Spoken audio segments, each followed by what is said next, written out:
October 18, 2017 regular school board meeting. I'd also like to welcome our student representative from Chief Sealth High School, Alyssa Chin. Ms. Chin will have an opportunity to provide comments regarding her school later in the meeting. So Superintendent Nyland is out of town at the moment at a conference, and Director Blanford is also out of town at a conference. So, and I see that Director Harris is joining us. So with that, Ms. Scheck, the roll call, please. Director Burke. Here. Director Geary. Here. Director Harris. Here. Director Patu. Here. Director Pinkham. Present. Director Peters. Here. Okay. If everyone would please stand for the Pledge of Allegiance. I pledge allegiance To the flag of the United States of America and to the republic for which it stands, one nation, under God, indivisible, with liberty and justice for all. So we do not have any recognitions tonight, but we do have a student presentation. So students from South Shore Pre-K 8 have a presentation for us, and I would invite the board directors to take a seat in the audience so we can enjoy it as audience members. Thank you.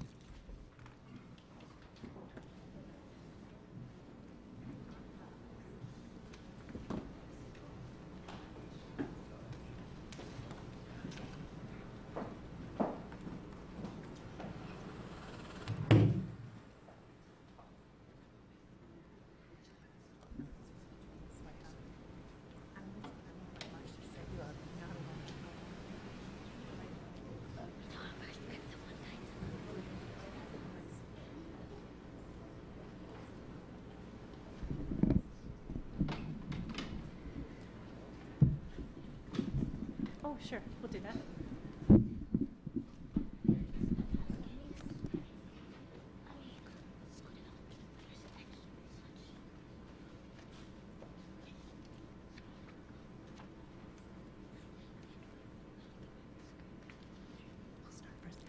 So thank you for having us tonight. We're really excited to have some kids. That this is just an activity that happened at our school, and it was such a great opportunity that we wanted to bring the kids and let them see you and have you see them. So my name is Kristen DeWitt, and I'm the principal at South Shore. Last year, our teacher, Katie Bedford, who is the beautiful lady in the back row in the blue, worked with Anita Moomba and Marcia Tate, who's a young elder in our area, to put together a reader's theater on the book The Stolen Ones, which happens to be a book that's written by Marcia.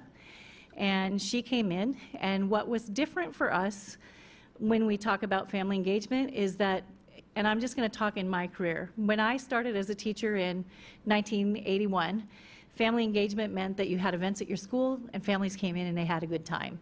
And as things moved on, we learned about family engagement, and what we knew was that we needed to bring families in, and we needed to take the opportunity to share what we were doing at the school. So if families wanted to support us, they could do the things that we were doing. But it also kind of came as the point of the school was telling parents how to raise their kids, and that's a little bit backwards. And so what we know in true family engagement is that we look at the strengths of our family and our community, and we bring kids and their families in, and what happens is they teach us. And so this event that took place at our school, because our teacher was so willing to let her kids come out and practice, we had this great event, and we got to learn all these wonderful things about our families and about their histories, and the kids asked questions about this book, and it just became a fabulous opportunity to see them learn and know about their own culture. So tonight they're going to present to you what they did. We have a few people that have moved on, so we have some new people doing a reader's theater on the book The Stolen Ones. And before that, I'd just like to introduce both Anita and Marcia, who have been sort of sponsors to me in learning the whole Rainier Beach community. And we often talk about the things that South Shore gets. We do have a donor that gives us money, but that's not where the riches come in our school. The riches come from when community members come into our building and share their knowledge with kids and hold them up. And so tonight, we're trying to model for you exactly what we're doing at our scale, and I think that goes right along with our dual capacity framework that we're trying to use in Seattle Public Schools. So with that, I'm going to turn it over to Marcia and to Anita, but I'm going to give one plug. Besides just doing small academic groups, I want to tell you that when we check the data on our students, when we involve them in activities like this, every single one of these children made typical or high growth last year, and I think they should be applauded for their efforts.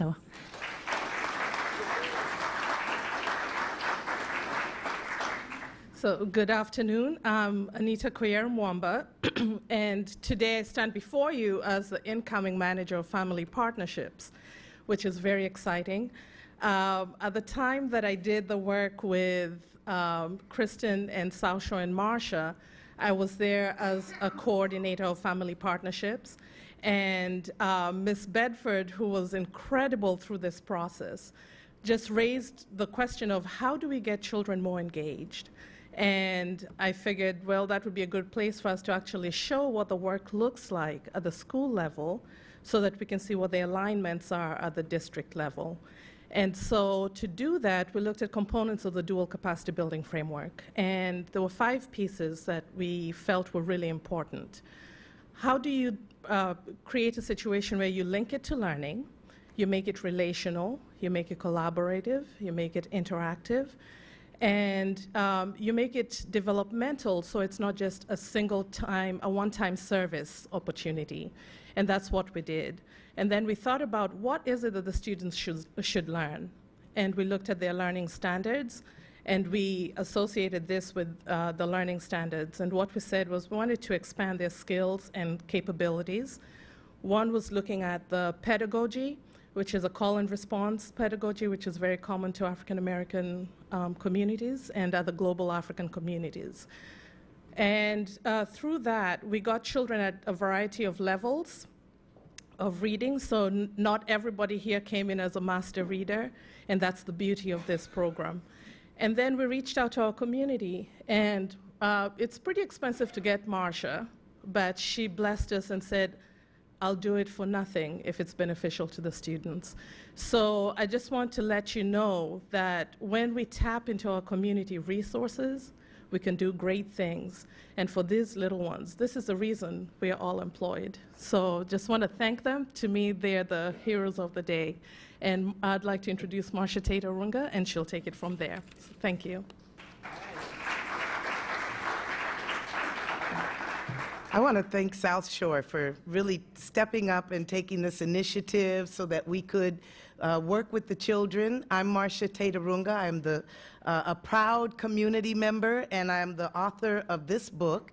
It's called The Stolen Ones and How They Were Missed.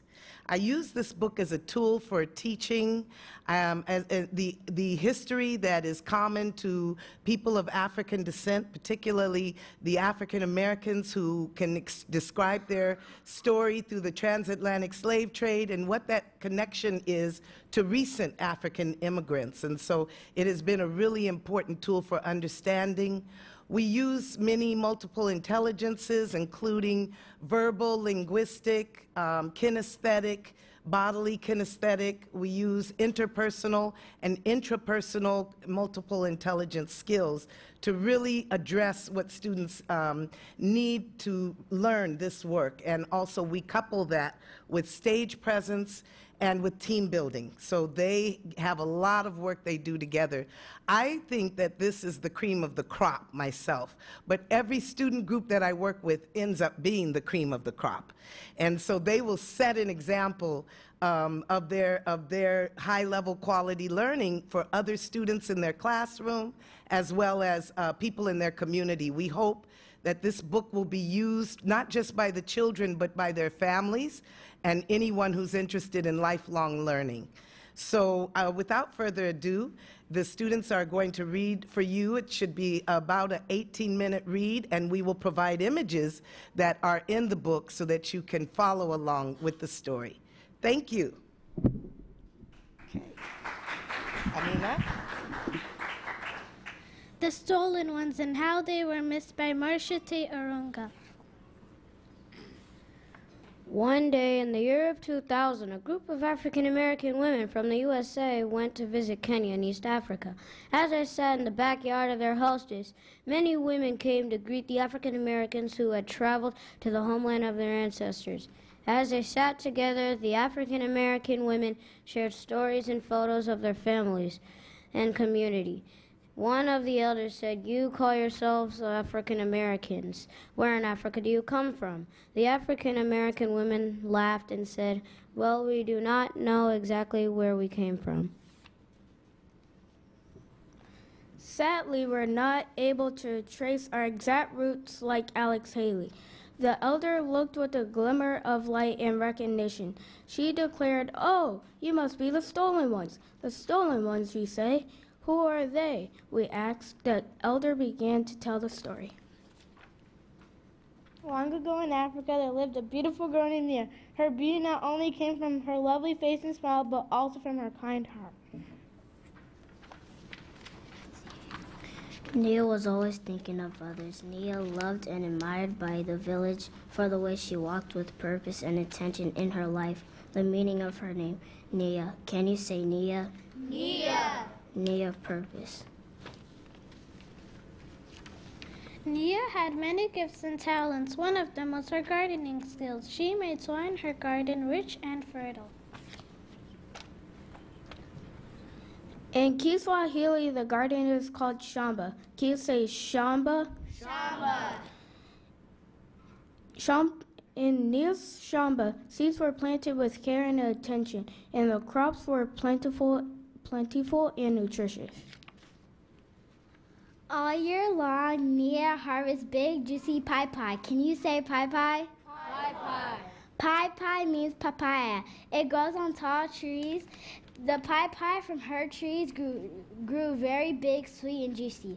She also grew maembe. Can you say maembe? Maembe are mangoes from tall trees that give the sweetest fruit in all of the land. Her younger brother lived the delicious taste of maembe. Nia watched him grow strong from its sweet taste. In Nia's garden, there was ndizi, bananas. Can you say ndizi? Everyone loved to pop the little fruits in their mouths as they enjoyed the delicious sweet taste. Nia grew machungwa, oranges. Can you say machungwa? In Nia's garden, machungwa had a green-colored peel, but inside they were filled with sweet and succulent juice. Like all of Nia's crops, these fruits grew larger than any in the land and were always the most popular at the big market in the nearby village. In Nia's village, people lived together in harmony. Families were healthy and strong. Food was abundant and the granaries were full. People shared in the goodwill of the village. Children played happily while adults were together. The elders in the village were wise and loving. They advised people in the village on matters that believed would keep peace and prosperity among them. The children learned many lessons from watching their elders. One harvest, Nia grew more sweet and succulent fruits than before. The people in her village joined in celebrations of Nia's harvest. They asked abundant blessings be received by Nia.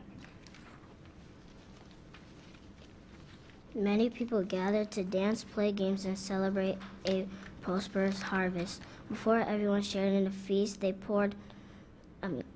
people gathered for Tembiko, libation to honor their ancestors. Can you say Tembiko? Tembiko! They poured water on the ground as a sign of respect to those who had come before them.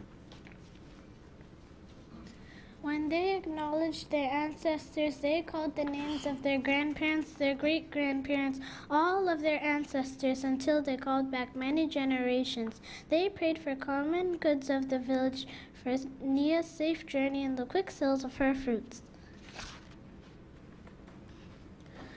When the party ended, Nia prepared for the safari journey to the big marketplace. This journey would take her many hours on foot.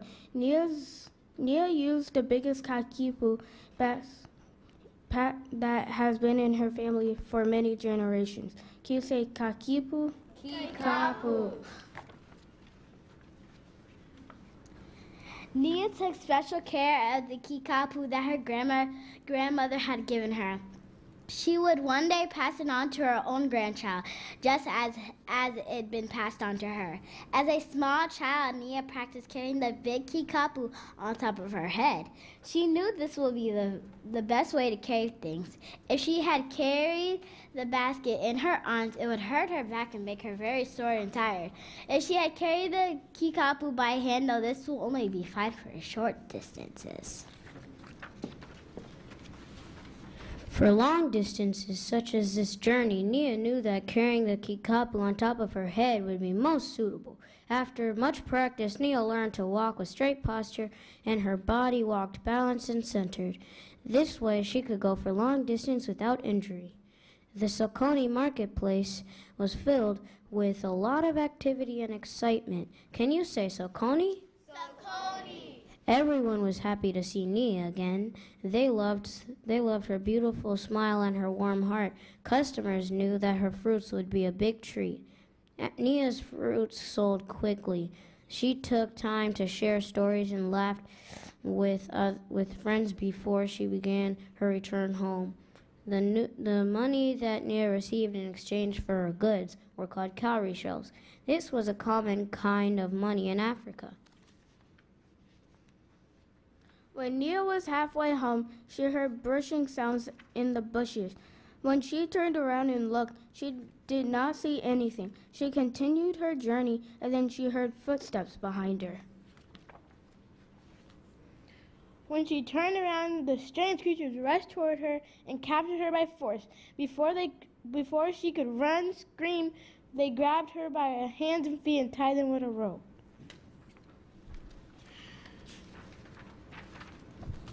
She fought and tried to pull away, but they were very strong. They pulled and dragged Nia for days to the edge of the land where the ocean was.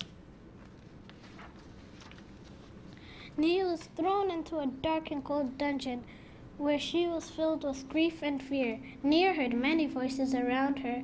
People were speaking in languages she did not recognize. She struggled to see who they were, but all she could see was darkness. She was terrified and longed to return to her mother and her father, who awaited at her arrival home. She hoped that they would find her and rescue her from the dark, cold dungeon. Nia was shattered at the thought she may not get back home to her family, to her land, to her garden. Due to grief and shock from having been stolen, Nia lost count of the days. One thing she knew, she was determined to stay alive and find her way back home. Many days had passed. Still, Nia did not know where she was or how to free herself. One day, a huge ship stopped just outside the dungeon. Nia heard people scream as the doors opened. They were pushed and shoved out the doorway and forced to lay on the bottom of a horrible-smelling ship.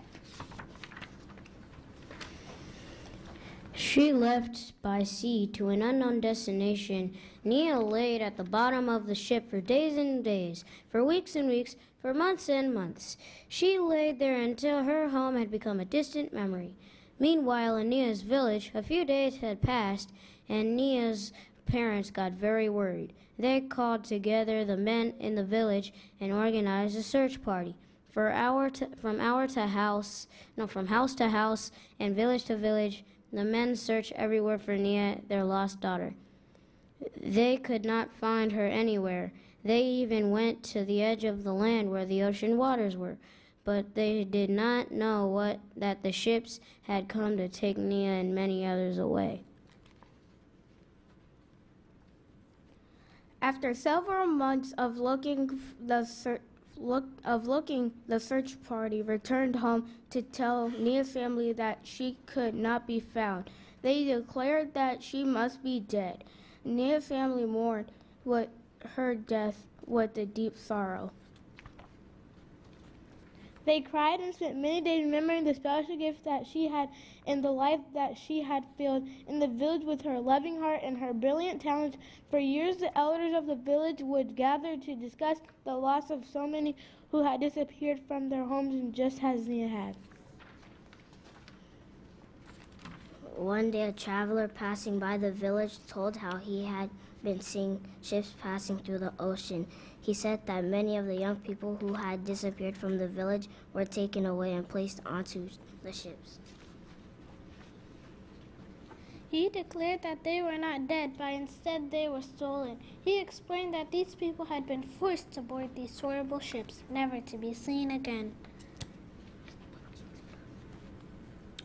People thought of those who had gone missing, the hunters, gardeners, healers, stinkers who were so violently stolen from them, and they wept with despair. During that time, so many people were stolen from their homes. The village gathered to honor their ancestors. They always remember the stolen ones. Still, we call that the Ma'afa tragedy. Can you say Ma'afa? Ma'afa. Years had passed when Nia, grown old and feeble, in a new land. She called together the two children whom she had raised. She told her children, "I'm old now, and I will die soon. I want you to remember you live in America, but your home is Africa. Tell your children to tell their children till one day we find our way back home." As the elder finished telling this story, she declared, "You must be the stolen ones returning home. Welcome. Caribou. Can you say Caribou?" Caribou. When the 7 women from Africa heard this story of Nia, they learned that Nia was not only the ancestor of the African homeland, but she was their ancestor too. Since that day, the women from Africa vowed to continue reconnecting with their long-lost family in Africa. Together, they would build Mother Africa and the ancestral homeland of Nia, who is the ancestor they share. And I believe that's the end.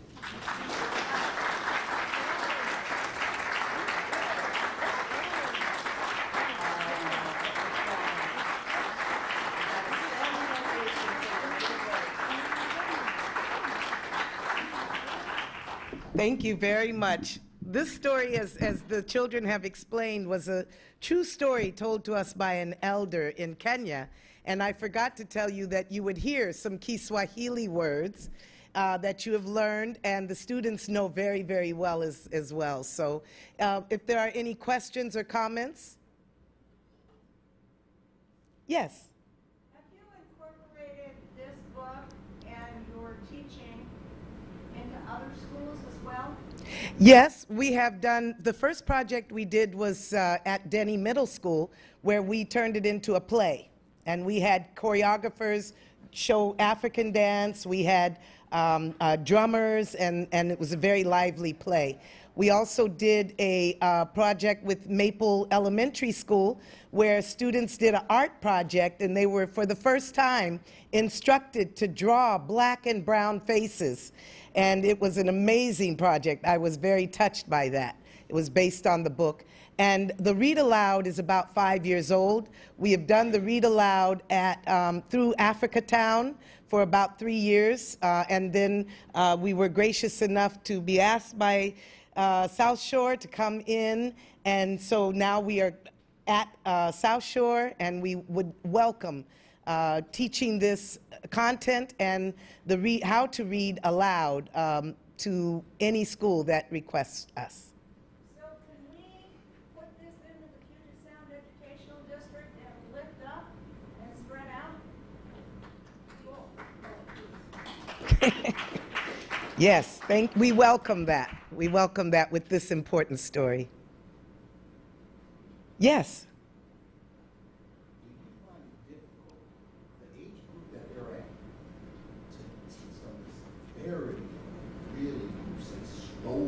Yeah.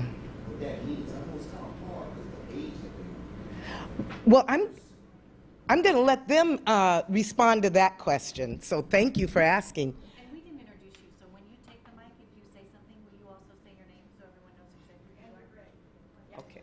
And you can also do that at the very end. Okay. Who would like to talk about? Oh, I want you to talk about, because we had, Sanaya here had a problem with Nia growing old and saying, I will die soon, and she had a big problem with that. Can you explain? Well, Right in the mic. it was hard for us to do that at first because we didn't get in third grade, of course, we didn't get the part where we had to actually read it and like believe it like it was true. Until she actually told us that it was true, we actually played it out and said it like we were doing it ourselves. And when you said, I will die soon, you said what? When I said I'll die soon, I said, why would she say that to her children? That doesn't make any sense. And then Miss Arunga here told me that, well, I would say that to my children, but I wouldn't at the same time. Okay. Well, I think what she's pointing out, what Sanaya's pointing out, is that we had many discussions about the severity of the story. And because they were able to stop, she actually stopped her reading and said, what you said was, this is so dark. And it was true that it was so dark, but it is a tender story. But I think that because it's told about one child, that it lessens the impact. We don't think about the transatlantic slave trade in a way that there were people left at home who wondered where they were and never knew. And then there were people who were brought to the new land, not just to the Americas, but around the world. And as they were brought to the new land, they were even more terrified. And these happen to be the ancestors of the people who stand behind me. So it's a story they need to know. And I don't believe that they had any adverse reaction, but if you have had any, please come and describe what you felt. Did it sound strange to you? Did you like the story? And maybe they Were you afraid? with what did they learn from doing this? Oh, okay, that's a good one too. But there's a hand up. Do you have something to say? Okay, that's okay. Okay, next question. The reality that some of these children, how were they able to take this story and apply it to their life? Well, apply it third grade. Well, we find that the discussion of slavery begins in the 4th grade, and more elaborately in the 5th, and then later in the 7th grade. Now, I remember I am a product also of Seattle Public Schools, where I learned, oh, you know, get over it. These are Africans who sold you, and move on.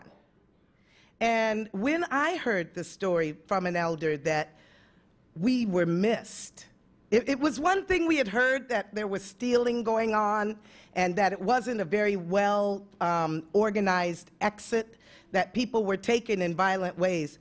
But I had never been told that we were missed or remembered. And so it gave back some dignity to that story. And for those who are in the 4th and 5th grade classes, you know that the story of the transatlantic slave trade is a very bitter one. It's one that leaves children really scathed, and they don't have anyone to talk to about it. So this is more of a, how do you feel about that? How did you feel about her dying? Well, let's talk about that, and let's stop and talk about human feelings that put together the story. Okay. Okay. So we're asked to introduce the children because our time is up, and so they will come up. Just give your names. They are all in the 4th grade. They have 3 different classrooms that they are in at South Shore, and we'll begin with you. My name is Mohammed Finch. My name is Oteko Mwamba. My name is Malia Dickerson. My name is Nia McKinney. My name is Ajani Stewart. My name is Amina Goulet. you. And together they make the Read Aloud, Readers Theater, South Shore. Excellent. And on behalf of Ms. DeWitt, we would like to present every board member with a copy of their own book, and it is autographed by myself, and it says that I would like to personally thank all of you for your service to our children. Okay.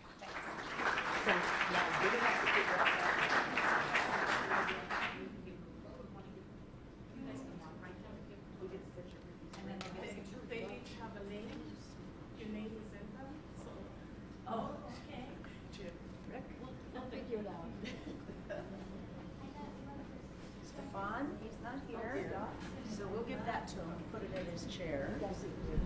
Thank you, Sue.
Okay, thank you so much to our presenters from South Shore.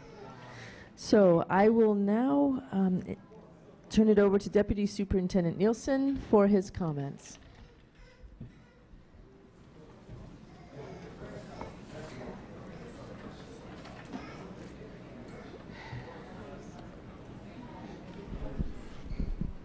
Good evening, everyone. As noted earlier, Dr. Allen is out of the area. He's attending the Council of Great City Schools Conference, where later this week he will be joined by Director Geary, and they will be presenting on our Eliminating the Opportunity Gaps to a national audience. We are recognized for that effort across the country, and we appreciate the opportunity to share with others to make the difference for them. I also am a little bit humbled, beyond a little bit. The presentation by our South Shore students and the topic is beyond amazing, and it's a good reminder of what we need to do to work together and to love one another. This is Appreciate Your Principal Month, and we have some terrific principals. We have terrific staff in our school district, so we want to acknowledge them. We want to acknowledge them for their leadership, for their passion, for their caring, for what they do to help all of our students, for their work with our tremendous teaching staff. It's a hard job to be a principal, and we thank them for that. We're also celebrating Indigenous Peoples Day this month, and so we are looking at the contributions that our First Nations people have made here and the legacy they have left for us, and we want to acknowledge them again tonight. Also noted this month is we are working on bullying. This is National Bullying Month, and we're working, among other things, on a pilot program this year to lessen or hopefully eliminate cyberbullying on social media. A very important topic, something that is very powerful and something we need to address. There's more information about a lot of these kinds of things in our site visits and all on the back table. Shifting over to our strategic plan, remember that it has 3 components: educational excellence and equity, improving students in school, and family and community engagement. So on the educational excellence and equity, We are committed to building an understanding across our schools and our departments on how to eliminate the opportunity gap. And we are looking at our racial justice and accelerated learning for all of our students. And tonight we are fortunate to hear from one of our outstanding principals and schools. So I'd like to invite Helen Young to come up and make another introduction and talk a little bit about that excellent work in one of our terrific schools in West Seattle. Good evening. Thank you. It is my pleasure to introduce to you Principal Erica Eyre from Stanislaus Elementary tonight. This is Erica's 17th year as an educator and 11th year as principal in Seattle Public Schools. Erica and I started last year together in our new roles, and since her arrival, Erica has been focusing on building strong systems of professional collaboration to ensure every student receives high-quality instruction and individualized support, as stated in our formula for success. The major initiative of the second pillar, or student-focused collaboration, highlights the MTSS framework. Her staff is working hard to provide equitable access, increase teacher collaboration through the MTSS team, and provide tier supports for students. We are learning from schools like Stanislaus to replicate MTSS best practices. Please welcome Principal Erica Eyre. Thank you.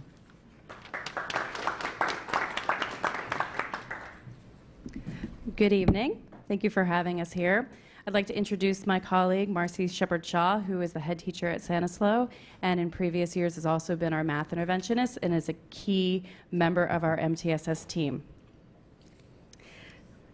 I believe we have a PowerPoint. So Stanislaus, as Helen mentioned, is in West Seattle. And just a little bit briefly about who we are. Every morning we start off with our Pledge of Allegiance and with our mission statement. Stanislaus is a safe learning community dedicated to building respectful and responsible citizens and empowering all learners. And this year, as a staff, we recommitted to being a learning community for all the adults involved as well. Can we move to the next slide, please? Thank you. We are a small school. We're 237 students currently in the Puget Ridge neighborhood of West Seattle, and we are very culturally and linguistically diverse. 65% of our students receive free and reduced lunch. 15% of our students are reported as homeless. 24.5% of our students receive ELL services, and 13.5% of our students receive special education services. When I arrived at Stanislaus last year, I was very fortunate that the previous principal had laid the foundation for the MTSS work. In the 3 years where Principal Rhodes was there, he began the conversations about the importance of having an MTSS model, and so that allowed me to build off of that foundation. Part of that was to hire the right people in the right positions. In the last 14 months, I've hired 10 people at Stanislaus Elementary that serve, again, 237 students.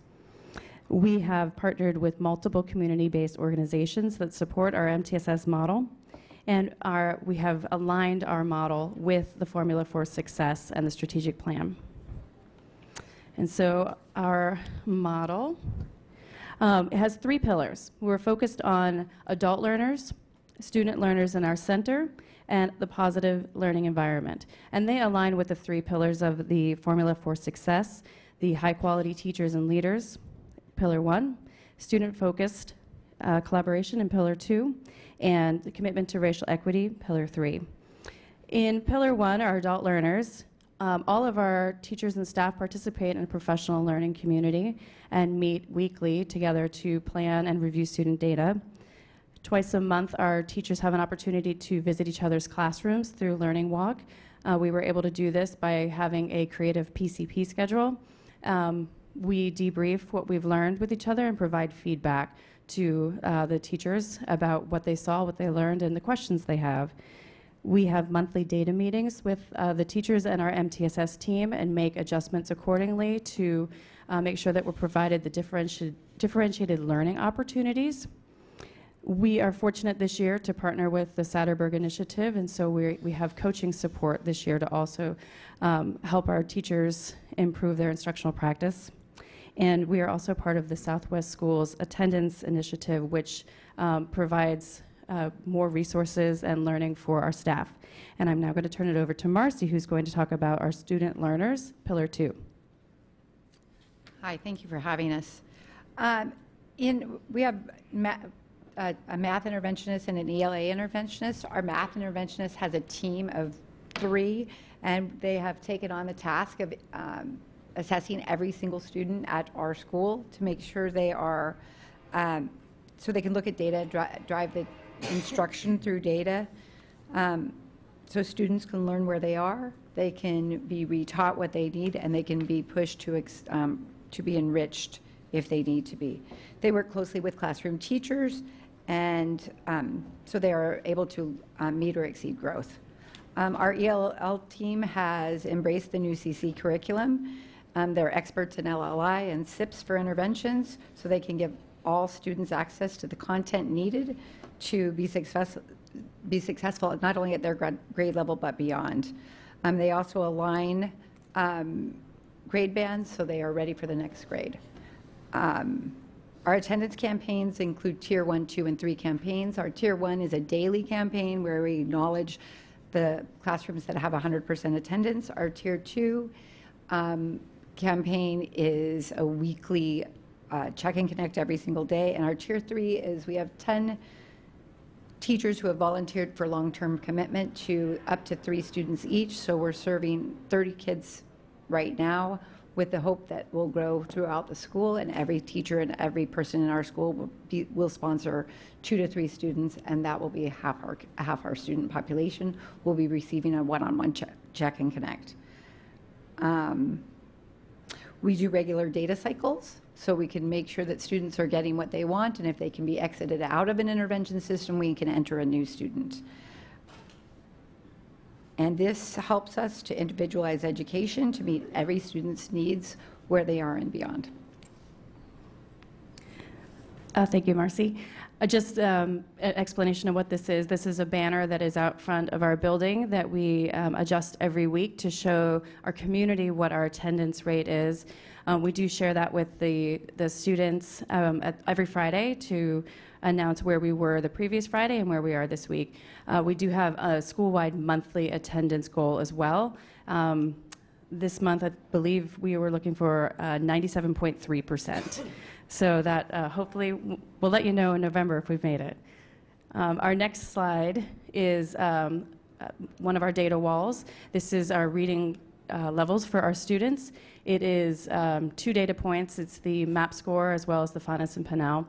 This is the fall reading scores. This gives us a visual example of where our students are and who needs interventions and who needs accelerations. This is a visual representation of our independent reading levels for Phonics and Pinal for fall. This is a poster that is in the hallway for everyone to see. Just recently we added a new component to this where we've asked families to put a sticky note underneath the poster to indicate how they can help support all of our learners. Pillar 3, positive environment. This is some of the posters that you'll also see in the wall, in the halls at Stanislaus. We have school-wide behavior expectations that are explicitly taught at the beginning of the year by all of our staff members, and we have visual representation as well as the words so that we can differentiate for our varied learners. In addition to some of this work that we're doing with PBIS, we have a focus as well for professional development on racial equity as a staff. We have weekly assemblies as a school. We have a word of the month, which is, this month is ambition, and we call them qualities for success. In addition to our interventionists, we also have a full-time counselor, a youth services assistant, and again, regular progress monitoring of our discipline and attendance data. And so to close up, we cannot do this work alone. There are a lot of adults who are supporting the students at Stanislaus, and we're very grateful. We have many community partners. We are very lucky to be a family and education's levy school. and part of the Satterberg Initiative as well. Some of the community-based organizations that we work with are City Year, Reading Partners, and this year we started partnering with United Way of King County for Fuel Your Future so that every single one of our students will receive breakfast. We are a Creative Advantage school.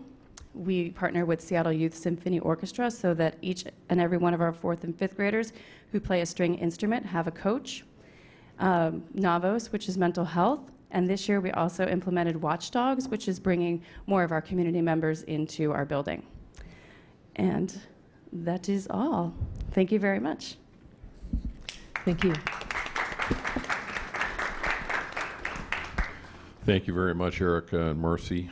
I also want to acknowledge some outstanding work that took place last week at Chief Sealth High School, and that is around our Schooling for Racial Justice. It was a sold-out event. It took place all day during a professional development day, and it was one of those things where those that weren't able to attend were all saying, wow, I heard it was great. I'm hoping to be able to do something like that soon. So I want to thank Keisha Scarlett and Brent Jones for helping make that reality, and we look forward to that continuing as we work on the EOG effort. Around our systems improvements, the budget continues to be a challenge for us. Next year, as we look at our budget for operating the Seattle Public Schools, it's a unique year in that the changes of funding from the state include a little bit of the old funding model and some of the new.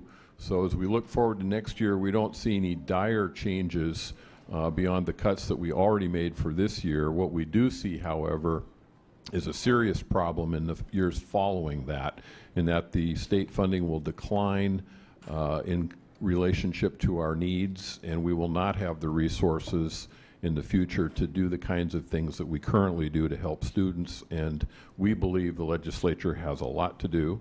We hope that the court recognizes that and makes the legislature come back to work and get their job done.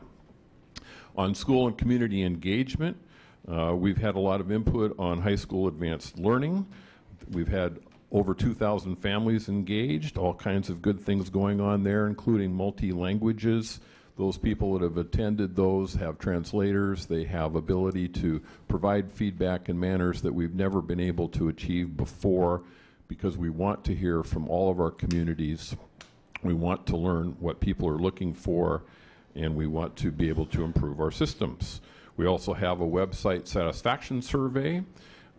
We have engagement coming around the student assignment plan and high school boundaries. We will have 5, I believe, 5 regional meetings coming up, so make sure we get people out to see those. In the good news department, we have a teacher librarian at Ballard who is a finalist to receive a $100,000 grant for making the library a social, culturally, and technological improvement center, so we hope that she is able to receive that grant. There's a dinner coming up from LGBT families on November 2nd at Meany. You can find more information how to sign up and attend. John Kroll has been named to the City Technology Advisory Committee. That's a new event for the Seattle Public Schools, so we're looking forward to more relationship with the city in a positive way. Hazel Wolf K-8 STEM is featured on the fall cover of Learning by Design magazine. We're training our substitutes, and for the record, we are drawing more and more from substitutes because there is a teacher shortage. That is not unique to Seattle, it is unique to the country. Once again, we don't have the funding to adequately pay our staff as we would like to, and that creates more substitutes, so we are training our substitutes, helping them to be better in the classroom. At the interagency, we have a number of programs that do good things for kids, and one of the things that we have that many people don't know about is high school program for incarcerated students. And we just celebrated the graduation of 5 students this week, and they don't always graduate on the same schedule as everyone else, and so we just want to celebrate that and let our public know that we do everything we can to serve all students. A couple of things coming up.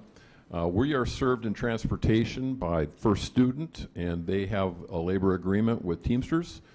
There is a dispute going on right now. We hope that they are able to settle the dispute, so we are able to transport all of our students as agreed upon in our contract. and we are looking forward to that settlement.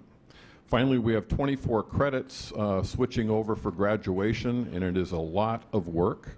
It's a big lift and a change for our high schools.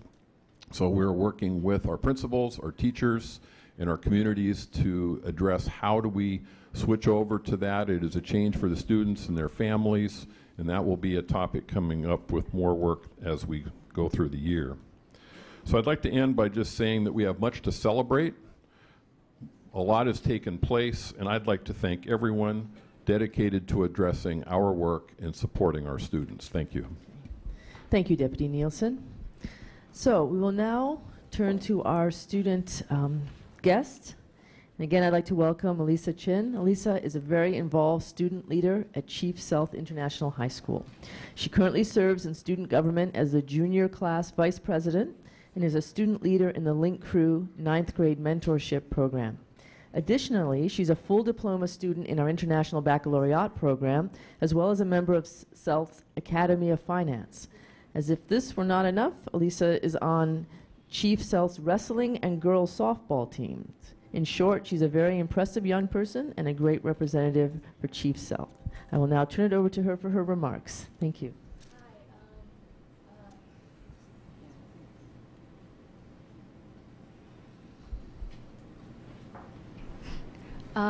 At Chief Sealth, currently it's homecoming week, so currently we have our spirit week. Today was denim on denim, and Friday we have our tailgate game, which is what I'm doing for Link Crew, so it's for our 9th graders.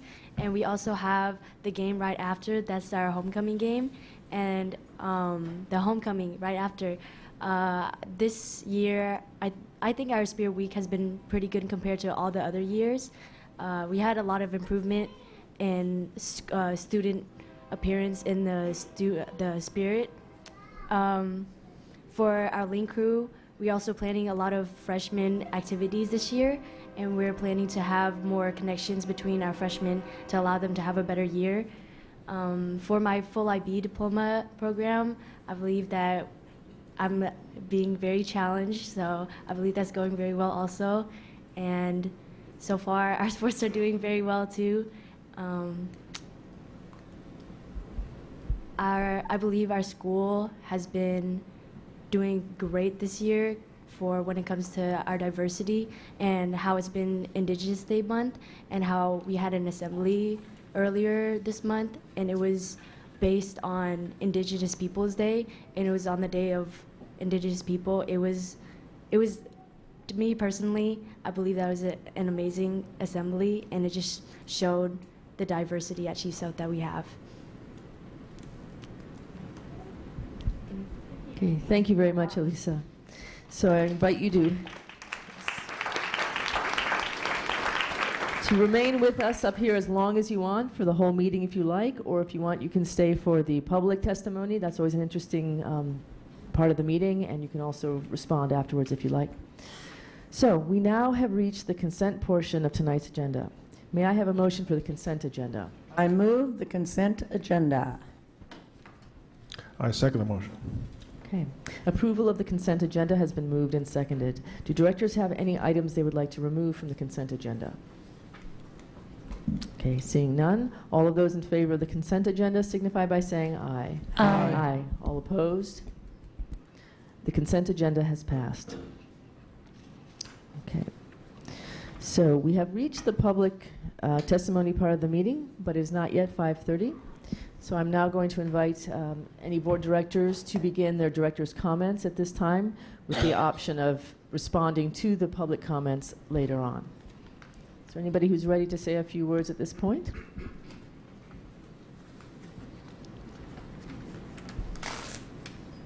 Director Burke, thank you for volunteering.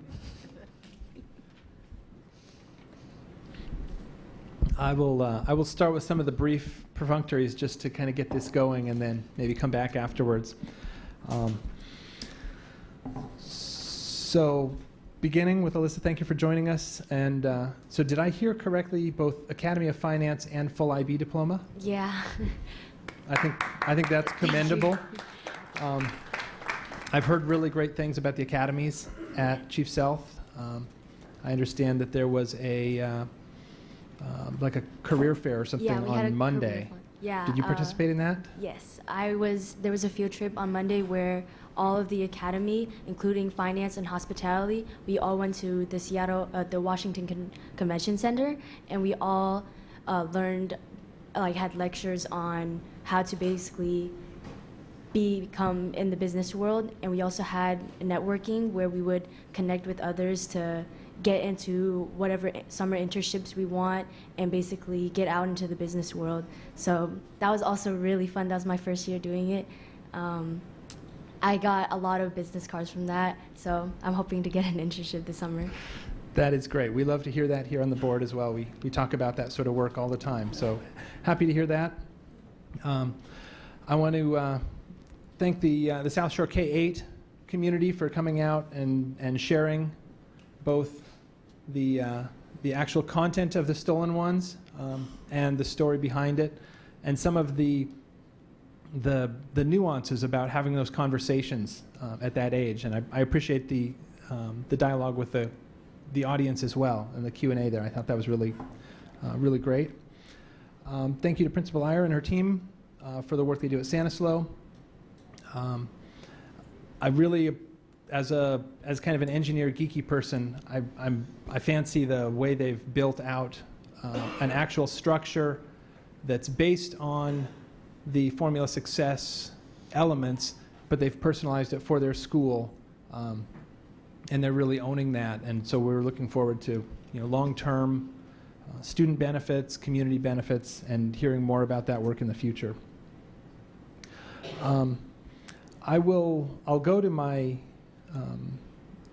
community meetings. I have 2 community meetings that are scheduled October 28th at Greenwood Public Library from 3:30 to 5, and December 9th in Fremont Public Library from 1 to 2:30. Those are, I believe, both posted on the website.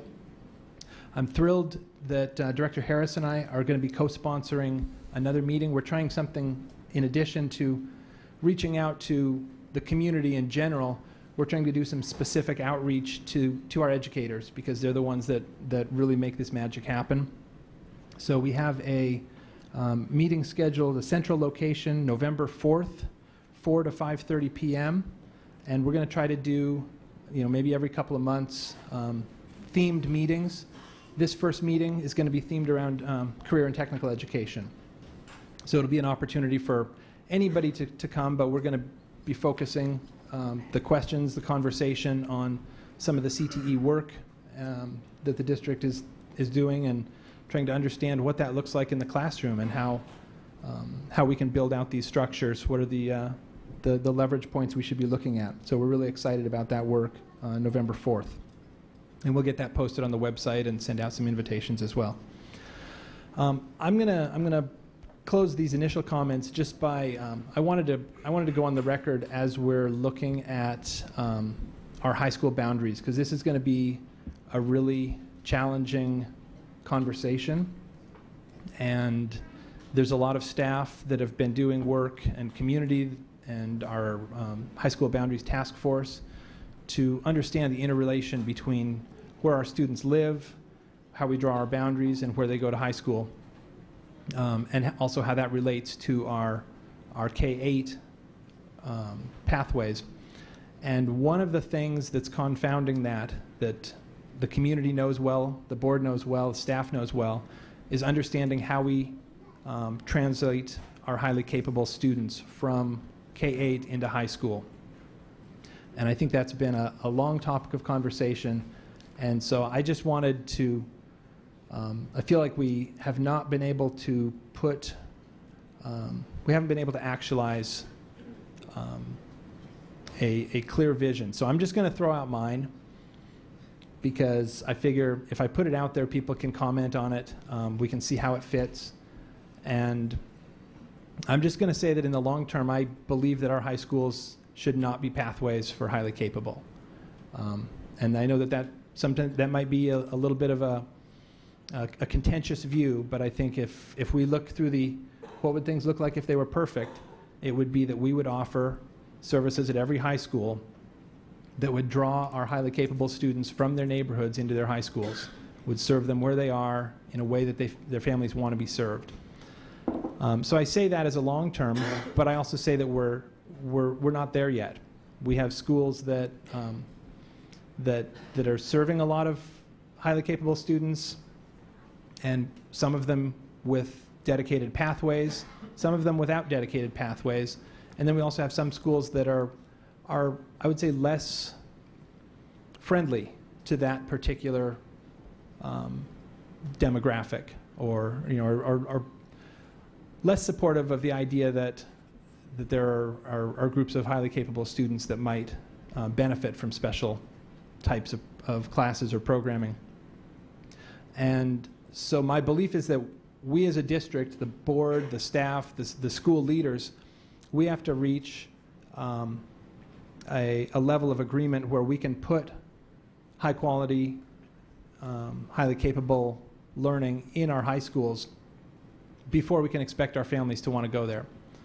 So again, a long-term vision to get there and a short-term vision to solve our capacity problem. And I believe the way to do that is to just put kids in Ingram for the North End and for Garfield for the South End. And then once we resolve the space constraints, then we can have some really thoughtful conversations about how to do that in the long term. And I welcome feedback to me as an individual, or further conversation on the topic, which I know will come up at these next 5 community meetings. Just had to go there. Thank you. Thank you, Director Burke. Is there anybody else who has some comments at this time? Okay. Director Harris. Welcome, all of you, and thank you for coming down. You are truly welcome here, and we are listening. It's difficult for us not to be able to answer the questions that are posed to us at the podium, and having spent a fair amount of time at that podium during public testimony prior to my arrival on the dais, it's a frustrating system. But if you go to the website, you will find all of our emails, or if you'd like to write to each of us in a group, SPS directors at seattleschools.org, and I encourage you to do that. And it's okay to remind us, even though we get dozens and dozens of emails a day, and it's okay to take us for a cup of coffee to tell us your stories, and if you could and would give us constructive suggestions and put a price tag on them, hugely appreciated, because we truly are in this together. Thank you to the South Shore Principal, SPS Family Partnerships, Ms. Arunga, and especially the students. That was amazing. And it's my hope that Teaching and Learning, together with Deputy Superintendent Nielsen, will broadcast this out through the Puget Sound Educational District and throughout our district with a replicatable curriculum. I don't know your fancy words for this, but that piece of this curriculum, so that we can in fact replicate, because that was powerful, wonderful stuff. Congratulations to our Chief Sealth International High School student who has since left here. Can see it from my home. Proud mother of a Chief Sealth International High School graduate. Chief Sealth has done some pretty amazing things, and frankly, they've done it on a shoestring. And it is the staff at Chief Sealth that is working really hard to bring up all of our students, and it's exciting to see what's going on there. Principal Ayers and her team, again, District 6, less than a mile from the house. Principal Ayers was the assistant principal at a school that my daughter attended in, and she's a hero of mine. Delridge Community Meetings, West Seattle, District 6, at the Delridge Library, October 21st, 3 to 5. November 18th, 3 to 5. You now have a 1 in 2 chance of getting lasagna if you come, and it's good and worth it. And also, as Director Burke mentioned, November 4th, where we are going to co-sponsor a conversation. Folks will remember the last board meeting where this board voted 7-0 to ask the city to collaborate towards including the Seattle Public Schools in the Fort Lawton EIS. This is not to replace housing, as the city has been working on since 2008, but to in fact supplement it. And it was a long and rich discussion. We passed the resolution, and much to my extreme dismay, the next day, the superintendent wrote an email to one of his valued colleagues, a professor at Seattle Pacific University, and to the mayor of the city of Seattle, and said, the short version is the school district does not meet the requirements of immediate need and immediate funding in hand. To say that I am extraordinarily distressed that less than 24 hours after this board passed a resolution to have our superintendent undermine us is, on its face, not okay. And I'll reserve my comments for after public testimony. Thank you, Director Harris. Is there anybody else who has a few more comments to round out the half hour? Director Geary. Thank you. Hello, everybody. So thank you to the South Shore Read Aloud Theater. That was a treat. I think many of you came in afterwards, but it was our students from South Shore taking turns to read this lovely book that taught them about their heritage and how the narrative of slaves being taken or Africans being taken from Africa and brought to the United States as slaves is one perspective, but the thought of the gap left by those communities losing people, losing their children, sending out their fathers and mothers out to their daily activities and never seeing them again was truly powerful, because I think all of us, that's one of our greatest fears, that one of our loved ones would leave our day and we would never see them again, and we would have no understanding of who they are. And that's what these children are learning. And it's an important frame of reference. And when you put it in that context, you see how powerful it is and how we're all just taught one perspective so often on these stories. And it's so easy if you just shift the lens, how it takes on a whole different meaning, and how important it is that we constantly look for ways to shift our lens to somebody else's perspective to get the full story. So I was so deeply moved by that, and I will remember it forever. Thank you to our Stanislaus Elementary teachers and the partners that are coming together. It once again confirms that in order to make public education work in an era of underfunding, we have to continue to reach out to our partners who come into our schools with a belief that our teachers are doing a great job, can do a great job, and will support us in our work. So thank you for all of that. Last week, I had the great pleasure and honor to witness 3 ways our district is institutionalizing equity. We've been talking about this. It has been one of our goals for many years. And I know many people are like, why aren't we seeing anything? Where is it happening?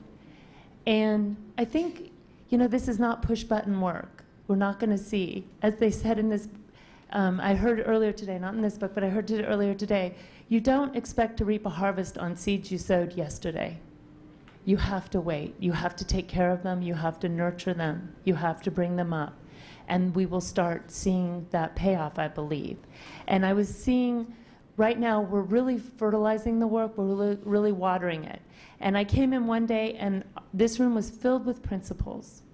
And they were receiving a presentation on how to examine their own racial biases in their work and how that will impact them and how they talk to and teach their students. And they were there, eager to participate. And really, you could tell They were happy to be there. They were learning. And then the next day, again in this room, I saw all of a huge cohort of our second-year teachers who are participating in the Star Mentor program. And again, getting similar race and equity training. And again, a full room of people paying attention there voluntarily in order to do the work. And then Friday had the honor of going to the Eliminating the Opportunity Gaps Institute, Schooling for Racial Justice. Had the pleasure of meeting one of our star IAs, Anthony Washington, who is doing this work. Had the pleasure of meeting him, talking with him about it, talking about his goals to really get in there and make a difference for our kids. And again, a room full of people super jazzed that this work is finally being spread, that we're doing the training and they're being given the tools to take this and put this on the ground in their classrooms. So I wanted to report that because I hear so often it's invisible to many of our families. But our teachers are in there doing the work and they are really appreciative and excited about taking it into their classrooms. So I'm heading off tonight on a red-eye to Cleveland to attend the Council of Great City Schools. This is a conference that is designed specifically for urban school districts, the biggest in the nation.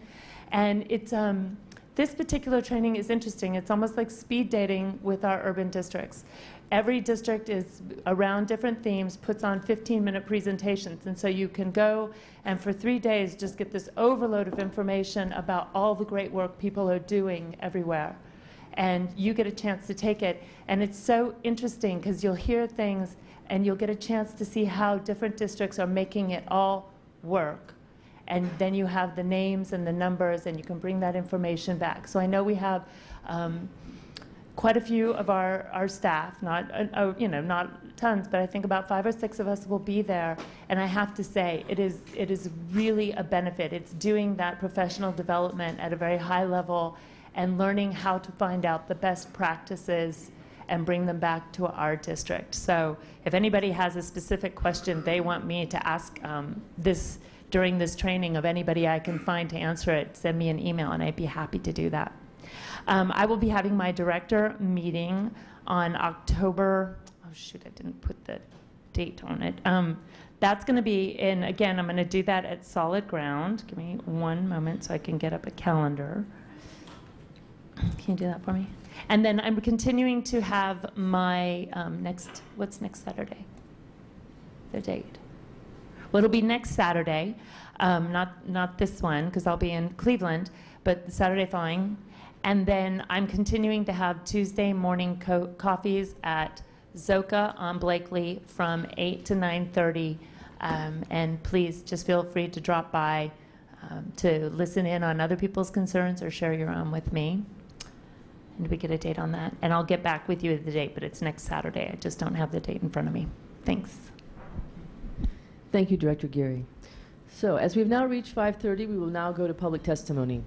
The rules for public testimony are on the screen, and I would like to ask that speakers be respectful of these rules.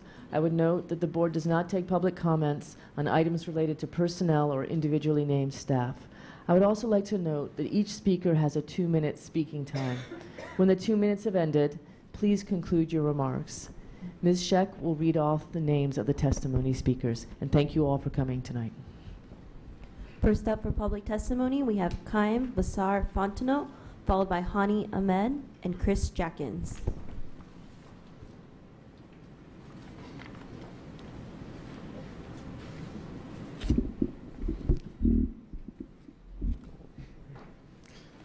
Hello, members of the board. I'm also a student from Chief Sealth International High School. And I heard you talking earlier about a way to attract highly capable students and a way to maximize and also create equity in our school environment. And as the president of the Chief Sealth Black Student Union and a co-captain of the mock trial team, I find that debate and teaching students how to actually debate in mock trial settings and in debate settings increases the student attraction in both of these things. In mock trial this year, students learn how to learn the legal process. They create their own direct and cross examinations. They basically get a a crash course on trial in 2 days, and then over a span of 4 months, 4 or 5 months, they get the opportunity to perform this actual trial in the King County Courthouse in February. This program, to me, has done a lot more for me as a public speaker, as a debater, as a student of Chief Sealth. It makes me more confident in who I am. And for the people who I know also joined this, they could say the same. Students who have participated in the mock trial program have gone on to read University of Pennsylvania, studying international relations at University of Washington. So I just wanted to keep that in the back of your mind, that debate and programs like mock trial give students confidence and the opportunity to be able to express their ideas in a new way and have an impact on their school, because everybody obviously sees the impact mock trial has on school, especially when we come to school dressed like this. Thank you. Thank you.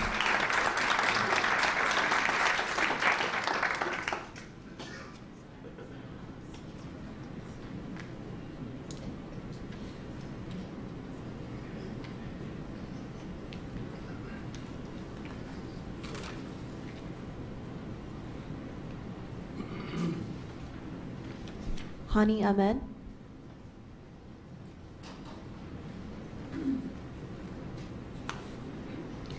Good evening, Seattle School Board members. On RBHS boundary changes, all the drafts that came coming out of High School Boundary Task Force negatively impacts Rainier Beach High School. The numbers are highlighted on the paper I gave you. I also attached a copy of the student's proposal for the boundary changes. What is the district or school board member's long-term goal for Rainier Beach High School and Cleveland High School? And what is the High School Boundary Task Force Committee's long-term goal for the growth of Rainier Beach High School and Cleveland High School? Do they align with each other? And is the district going to continue its commitment to the growth of Rainier Beach High School? Will the addition of Cleveland High School boundaries negatively impact Rainier Beach High School? Are we looking with equity lens? On the state of Rainier Beach High School structure, 2 things that happened last week. An announcement that was made in the late afternoon that no one should use or drink any water coming within the school. Keep in mind this is during high school hours. The announcement was made over the intercom. The reason for this announcement was because the city was either fixing or cleaning a pipe that directs water to Rainier Beach High School. My question is, did the city not communicate this with Seattle Public Schools or vice versa? And why did no one in the building know about this ahead of time? A couple of days later in the same week, there was an announcement made about a possible low air quality or odor because a pipe busted in the school. Students were told to stay in class as they were not allowed to be in the hallways until an hour later when the fire department confirmed it was safe. This interrupted our instructional time as students were not allowed to change into their next class. This would not occur if our building was renovated. We do not intend to lambast the district and to become divisive. We come to let the school members know that we will not stop fighting for a healthy environment, quality education, and an equitable environment. Thank you. After Chris Jackins, we will have Amy Bryan, Kelly Picaro, and Gloria Ann Renflo.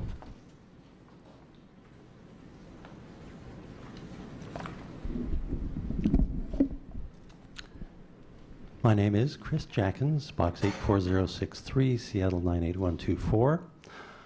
On the September warrants, payroll is listed with a notation that does not reflect direct deposit. Does the school board ever see and approve the full payment amount? On playground space, 3 points. Number 1, the district shrank playground space at Loyal Heights.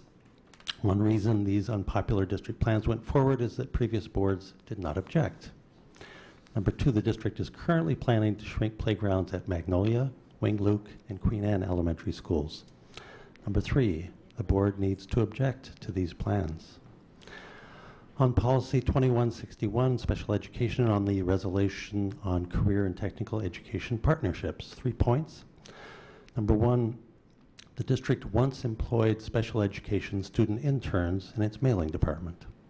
Number 2, the district unfortunately ended this program. Has the program been reestablished?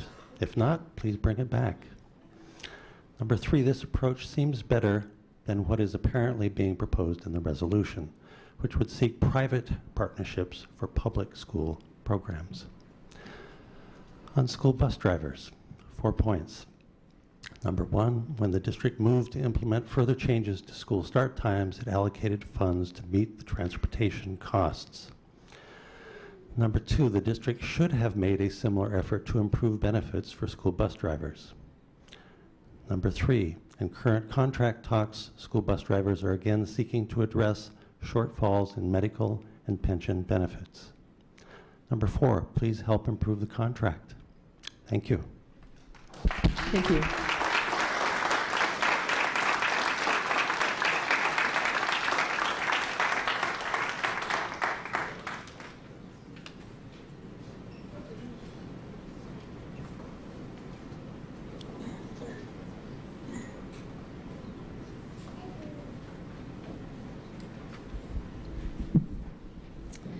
Hello, my name is Amy Bryan and I'm the Whittier PTA Legislative Representative.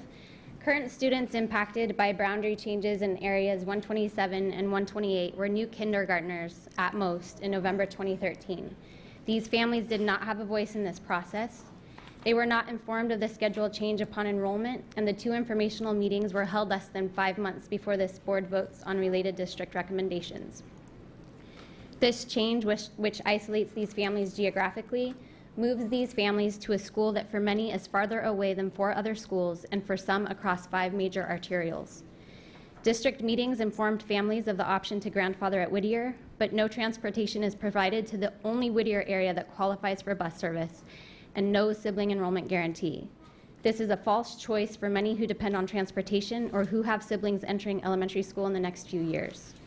These 90 students from 76 families represent 18% of our student body, but 20% of current enrolled special education students, 26% of our students of color, 9 single-parent families, and 40% of our English language learners. This boundary change fails several district principles regarding boundary development to provide equitable access to programs and services, maximize walkability, maintain key features of the new SAP, including diversity within boundaries, to minimize disruptions by aligning new and current boundaries when possible, and to be responsive to family input to the extent feasible. There is no plan in place to address equal or greater capacity issues at Adams, North Beach, Viewlands, and continued under-enrollment is projected at Loyal Heights and Greenwood. I have met with these PTA presidents, and we all want to know what the big picture is. We are drafting a letter to the board and district to challenge the current boundary change process and the lack of forward planning for our region and the district that disrupt our families and communities. Just as you prioritize middle, high school, and advanced learning pathways, we want to engage with you to prioritize family and community pathways. We know Whittier is running out of space. Please help us find transportation funding and ensure sibling enrollment for these families, and let us know how we can help. Thank you.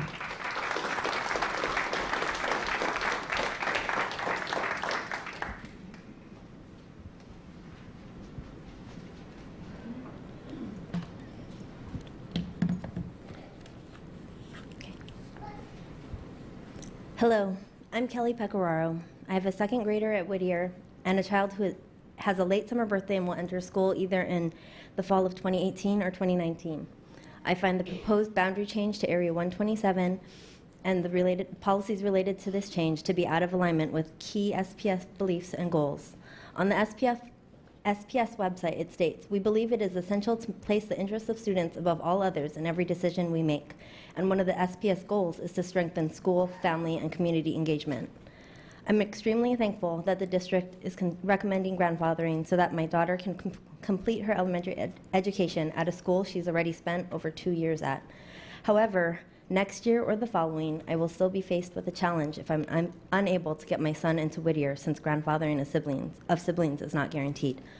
At that point, I will have to face the very difficult choice of either asking my daughter to change schools in 3rd or 4th grade, or to have my children at 2 different schools. If I keep my daughter at Whittier to avoid forcing her to make a major social and academic shift more than halfway through elementary, I will need to take her to school, since transportation will not be provided. This means I'll have to put a kindergartner on the bus to a school that he is not familiar with at all and is over a mile away from our home. Even though he does not yet attend Whittier, he's very much a part of the community. He's been at Whittier almost every day for more than half his life. He knows teachers, staff, students, and parents, and they know him.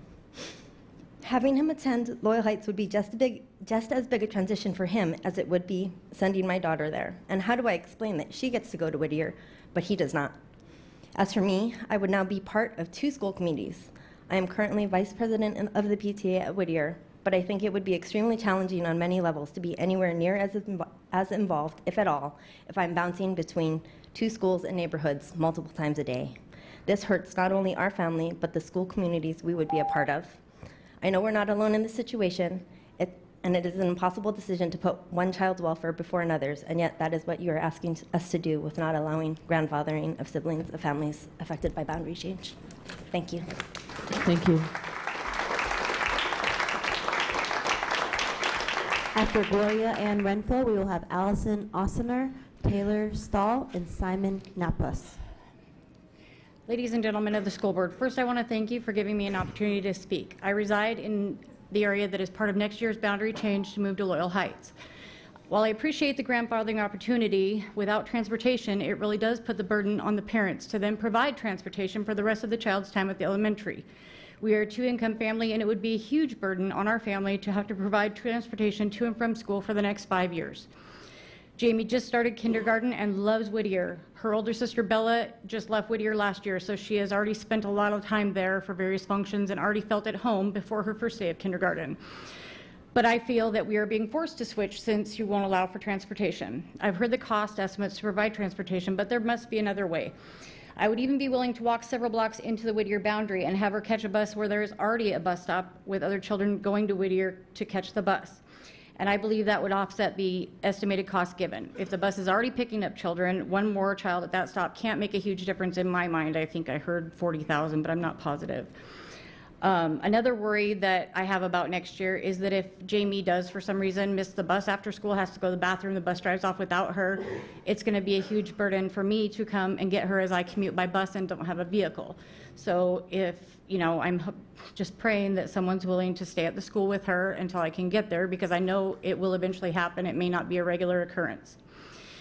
So, and it makes me, and I think other parents, wonder why you selected the area you did. There are other areas that are way closer to Loyal Heights. It would actually make sense for them to go there. I do realize that the district is facing many challenges, but truly believe that if you partner with the community that your decisions affect to at least provide input into the change, the community would be more apt to be on board with the decision if they were able to be a part of the decision making. Thank you. Thank you.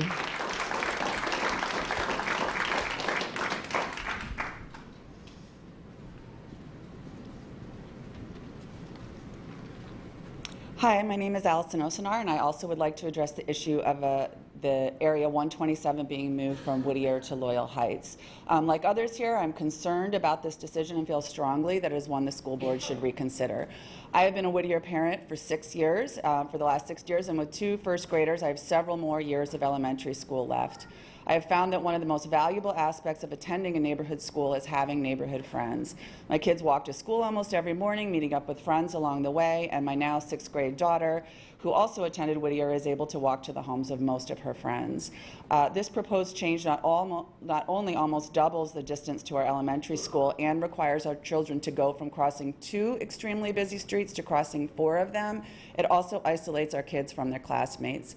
None of the areas adjacent to Area 127 are designated as Loyal Heights. We have North Beach to the west, we have Viewlands to the north, we have Greenwood to the east, and Whittier to the south. And when you couple this fact with the recommendation to not provide transportation or to allow sibling grandfathering, it becomes more and more likely that our kids will not have neighborhood classmates. In addition to my concerns specific to Area 127, I would like to share some concerns about implementation and timing in general. I find it incredibly frustrating that despite this change being approved in 2013, we will not be hearing about a final decision regarding grandfathering until 4 years later, when we will be only months away from school choice deadline and less than a year away from implementation. While I can appreciate the complexity of the boundary issues in a city that is growing as fast as Seattle, the school board should also consider the complexity of the lives of the families it serves. As things stand now, you're not leaving us adequate time to fully understand and consider the impacts of a decision to grandfather at Whittier or move to Loyal Heights. As you look to implement additional boundary changes, I would strongly urge you to provide more time for families to plan for the impacts of your decisions. Thank you. Thank you.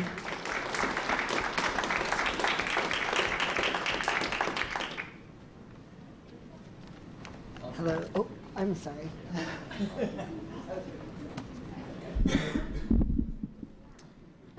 Hello, Board.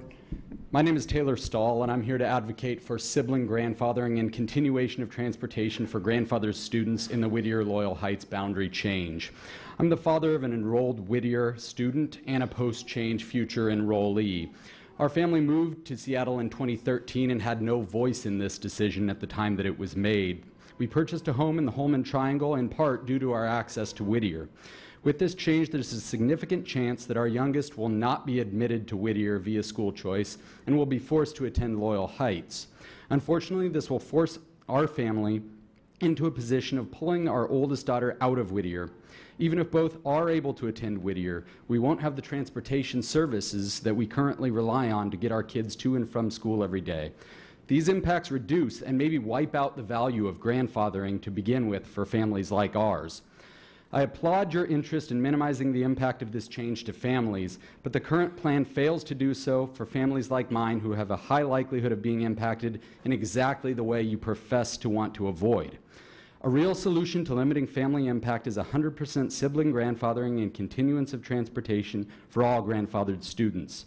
These measures minimize the impact to existing school communities and allow families entering the school system to plan for a future in their assigned attendance area, including assurance that their children will be able to attend the same schools and that the city will provide transportation options that meet their needs. By moving forward without sibling grandfathering and transportation, you're making a decision based on antiquated data, which results in inadequate access to services, reduced walkability as Loyal Heights is more distant for many families, no cost-effective transportation for families, and failing to minimize disruption to impacted students, missing on 5 of your 8 guiding principles. I ask you now to adhere to your final guiding principle: be responsive to family input. Provide for 100% sibling grandfathering for enrolled families and continuation of transportation services for all. Thank you. After Simon Napas, we will have Abraham Taylor, followed by Brian Terry and Robin Schwartz. I'll try again. Hi, my name is Simon Kanapis, and I'm a member of the Racial Equity and HCC team. I have a first grader at Thurgood Marshall in the HCC program and a 6th grader at Mercer International Middle School in the Advanced Learning program. I'm here to join the chorus of voices that are expressing outrage at how disproportionately white the advanced learning programs are in Seattle Public Schools.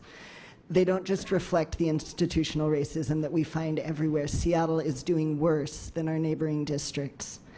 Institutional racism can be so frustrating because so often we look at it and say there's nothing that I can do. But this is a case where you all have the exciting opportunity to actually do something to address institutional racism and to create institutional equity.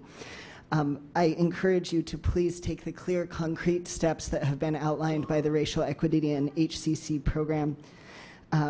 Now is the time to implement them, and also please stop accepting private test results for non-disabled students who are trying to access the advanced learning programs. My first grader, Yefeyu Aki, is one of only 2 black children in his class at the school that is ironically named after the highly capable black hero who argued Brown versus the Board of Education. When I decided he would go to Thurgood Marshall, which was a very difficult decision, I told him that there were supposed to be more black kids in his class, and that the school district knows that it's a problem, that his classmates have been overlooked. I told him that you're working hard to find his other black classmates. Please do. Thank you. Thank you.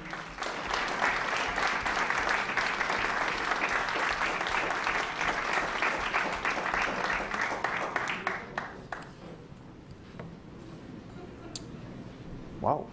Hello, school board, directors, and superintendent. My name is Abraham Taylor, and I'm here to talk tonight about the labor dispute between Teamsters Local 174 and First Student, your subcontractor for student transportation.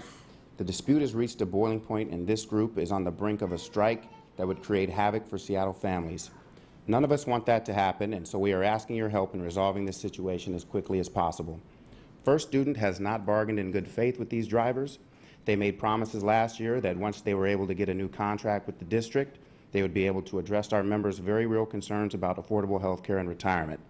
Now that a year has passed and First Student was able to get contracts settled with the drivers and with the school district, they came back to the bargaining table without a single penny more than what they had been offering up until now. They had a year and they came up with nothing. Health care is not affordable for these drivers. Out of 400 of them, only 26 of them have signed up for the plan that the company has offered.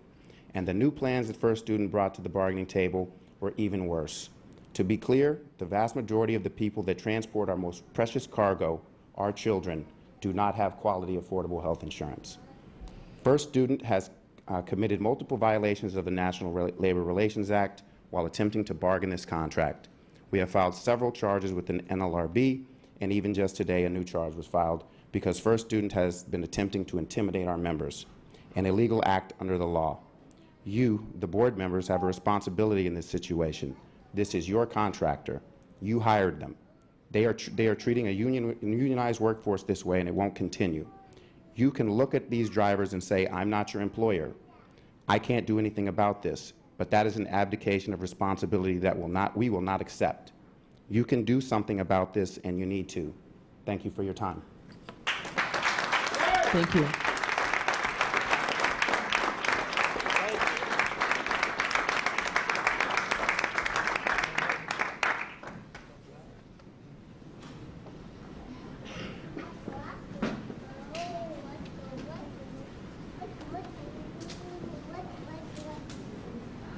Brian Terry.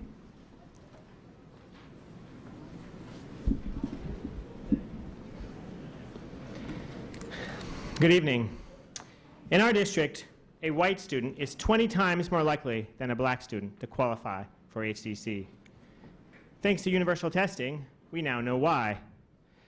If we were to test a typical sample of 600 white second graders, by my calculations, more than 80 of them would be identified as highly capable.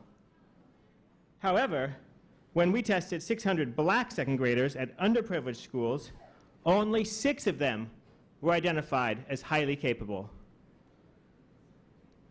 This is why HCC is segregated. Our current identification process is heavily biased towards privileged students. State law and district policy mandate that we identify and support highly capable students across all demographics.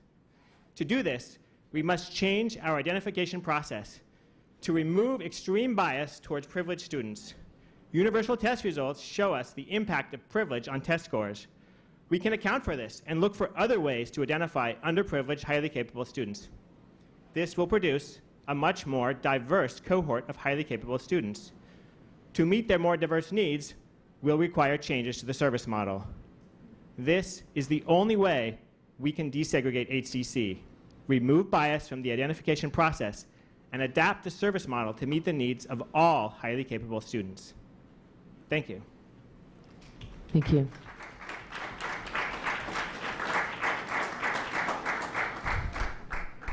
Next up, we have Robin Schwartz, followed by Cynthia Kifton and Valerie Cooper. Hi, thank you. I'm Robin Schwartz, PTA co-president at Concord International Elementary School. I'm here today to talk about the kindergartens at Concord, which are unacceptably overcrowded. We are a Title I school. Last year, 80% of our kids qualified for free and reduced lunch. 60% of our kids were English language learners, and 70% were children of color. We are the opportunity gap. This year, our 3 kindergartens have been condensed into 2 with 25 and 26 kids per class. According to State Initiative 1351, class size for high poverty schools like Concord is 15 kids. We are on our way to double these numbers. Our teachers are overwhelmed and overburdened, and our kids are not being served. I have emailed and called everyone I can think of, and the answer continues to be Concord admin is in charge of allocating teachers. I am beginning to think that what we are asking for is unreasonable, that the resources do not exist, and that maybe I should focus my energy elsewhere. But ethically, I can't just decide to let this go, and neither should you. We need help at Concord. These 51 kids and their 2 teachers are at the wrong end of an unjust system. SPS has made closing the opportunity gap a priority. If we do not find a 3rd teacher, these kids, most of whom are children of color, most of whom live in poverty, and most of whom begin the year at an academic disadvantage compared to their white and middle-class peers, will end kindergarten and begin 1st grade at an even greater disadvantage. If we continue with these numbers, I can guarantee you that these kids will not be where they should be and could be by June. If I sit down and stop agitating, and if SPS refuses to find the funds to assist us, then we are all complicit in this system that creates and sustains the opportunity gap. I am asking everyone on the board and in this room to take action tonight towards a solution to this urgent and unequitable situation. Thank you. Thank you.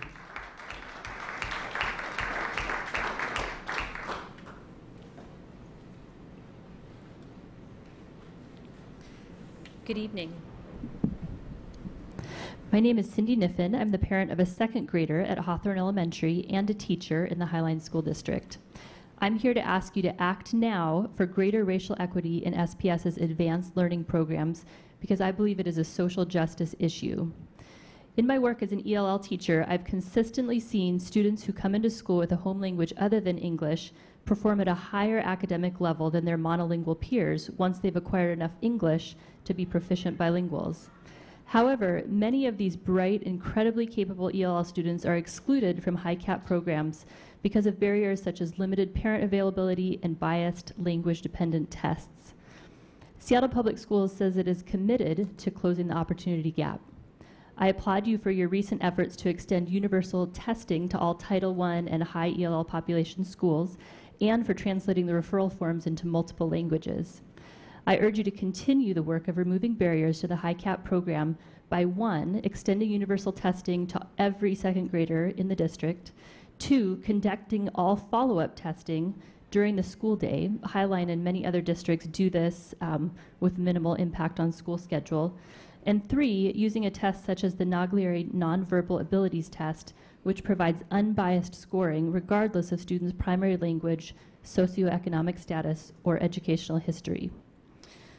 Recently, as I've examined the biases I've carried with me from childhood, I realized that many simply came from my lack of exposure to people of color and of diverse language groups. My daughter has the privilege of being educated in Hawthorne's diverse school community, and she doesn't think to question that individuals of any racial or language group could be in any position that she, as a white middle-class child, could be. She sees it every day in her school. For the sake of our collective future, I ask you to make this a reality in SPS's advanced learning program as well. Thank you. Thank you.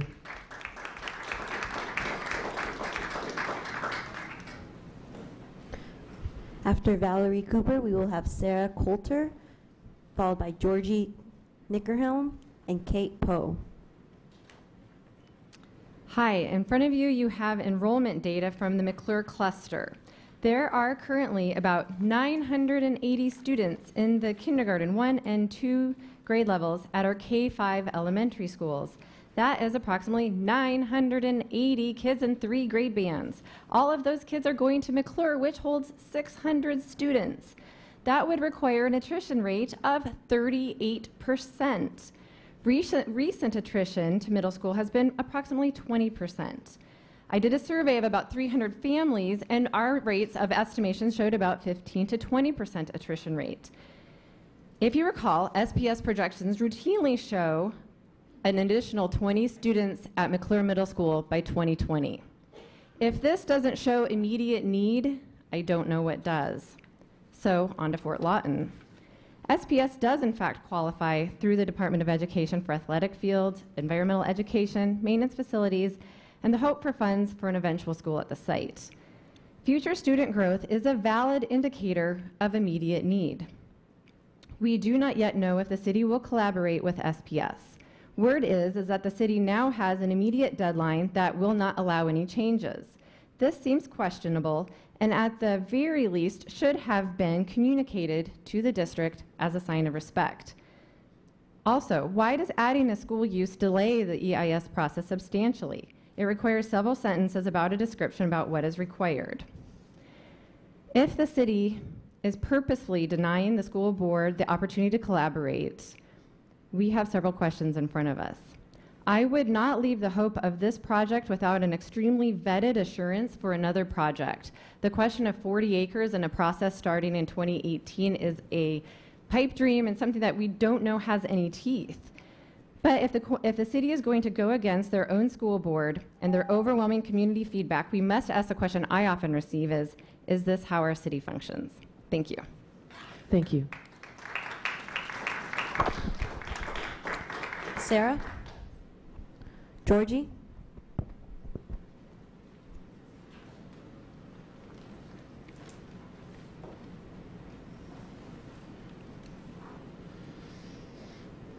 Good evening, school board members. I am here as a representative of the Racial Equity and HCC team and as a parent of a child in the HCC program to talk about the need for greater racial equity in our advanced learning programs. I am grateful that Seattle Public Schools has a strong program for advanced learners. It fulfills an important need, but it isn't right to have a program that doesn't provide services to everyone equally. We only knew about HCC because we talked with other parents at the kindergarten playground.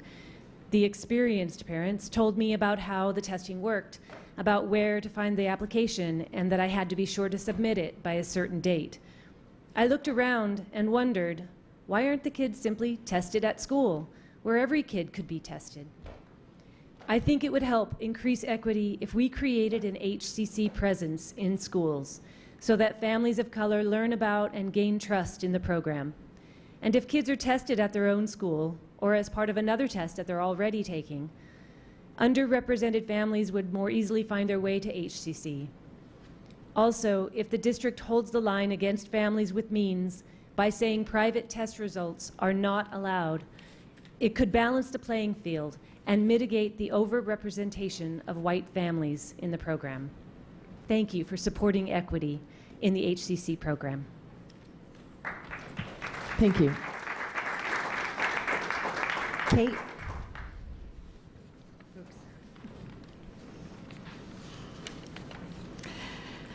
I'm a representative of the Racial Equity in Advanced Learning and HCC team as well, and a parent of 2 children in HCC and a teacher in Seattle Public Schools. I'm here to implore you to make equitable access a top priority for the program reviews planned this year in Advanced Learning and HCC. There is great work happening in neighboring districts. Now is the time to learn from this work and live up to the promises that we make in Equity Policy 0030. Last year, Renton School District was in their 3rd year of redesigning their high cap referral and identification process. A year of data mining and targeted referrals only slightly improved numbers of underrepresented students from 9 to 11%, so they doubled down on family outreach the next year. They crunched achievement data and invited the top 250 underrepresented students to take the COGAT, and they shepherded these families through the referral process. They host information nights all year long. They have a rolling test schedule.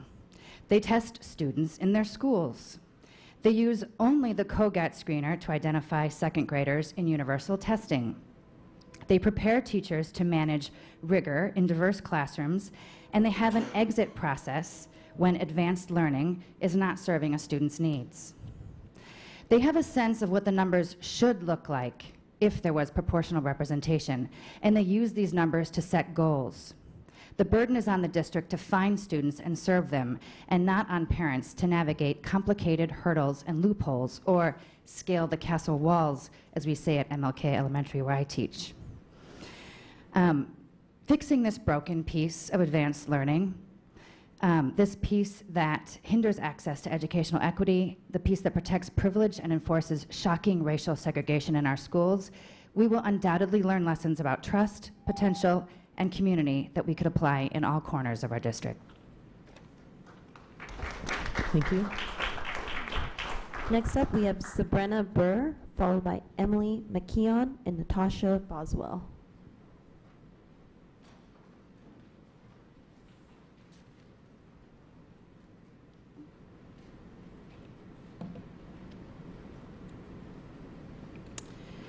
Good evening. This evening I had originally meant to talk to you about shared governance and decisions that are made at our schools that are devoid of conversation with parents, like the food feeding program, the weekend backpack program at Lowell, going to the classroom instead of being relational, putting shame, and now them seeing those backpacks rotted. But there's two other things that have been on my heart that we must address because there are inequities that happened here. Last school board meeting, you guys talked to Wyeth Jessup as to where he was looking for underrepresented students in HCC. And the only answer he could tell you is Title I schools, and I want to tell you that's unacceptable, and I am enraged. Gifted students of color are everywhere. Look for them and find them. My niece, who graduated from Garfield many years ago, I asked her how she got into HCC. She said, I never tested in. The teacher told me I was too smart. Students didn't know where she came from when she ended up on the cheerleading team. Where have you been all day? She hated being isolated, being the only African-American student there. Right now, we have her kids in school who are not testing in, who are bored, who came in here reading. But more importantly is this piece of literature that you guys sent out. This is unacceptable, and you owe all of the public an apology. This went out in first day packet. And how this was written and who wrote this needs to not write any public things anymore. Right here in the middle, under discipline, what happens if a student breaks the rule? You have a picture of a very sad African-American child. The message is not very good. Right here, you have all the harming things, all the guns and things. We had a kindergarten parent of an African-American student that was outraged. You need to look at this document. You owe the public an apology, and you need to do better on ACCs. And if Wyeth thinks that is only in Title I schools, then maybe you need to really rethink who's over that program. Thank you. Thank you.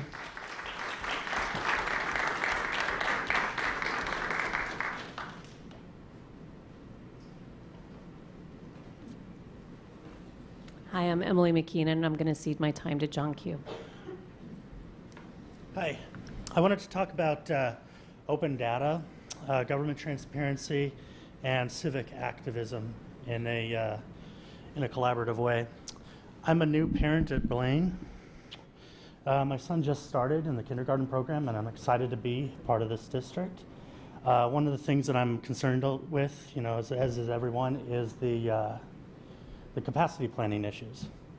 But when I went online and I looked around for some of the data, a lot of the data that underlies sort of enrollment figures, projecting 5 to 10 years out in the future, they're either missing, or it's in a form that can't be easily consumed, or it's something which just is difficult to understand. We don't understand necessarily how these enrollment figures come about. This makes it extremely difficult for the community to collaborate with you and come up with innovative solutions. I wanted to make it sort of one of the other examples I was thinking of today on the way here is it's raining right now. How many kids miss school because of footwear that isn't sufficient? If we had raw absentee data on a daily basis by school, we might be able to understand a little bit more of that. So it's not just the capacity planning issues, it's like a lot of these sort of interesting issues that may be impacted by other factors, other pieces of data that maybe the school district does not collect.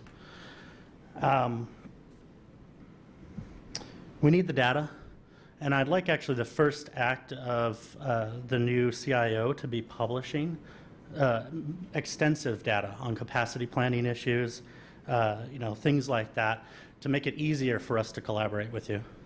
Thank you. Thank you. Next up, we have Natasha Boswell, followed by Alosha Adams.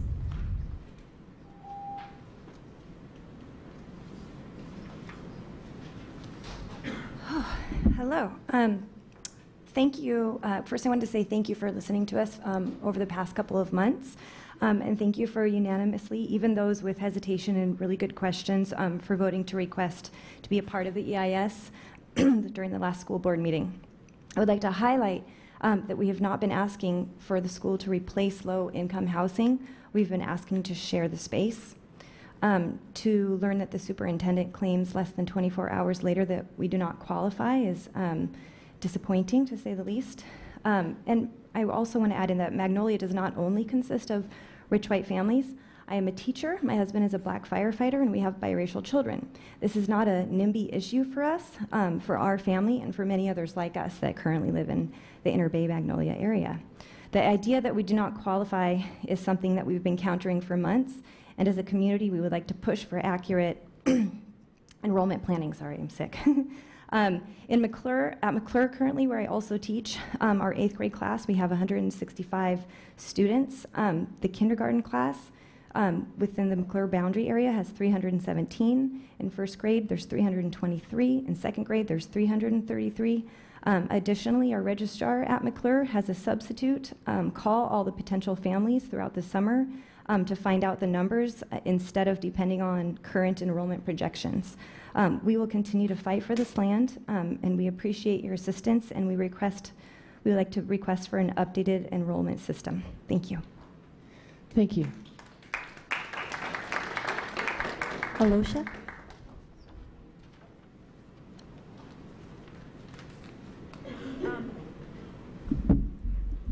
My name is Alosha Adams. I am a 5th grader at Lawton Elementary.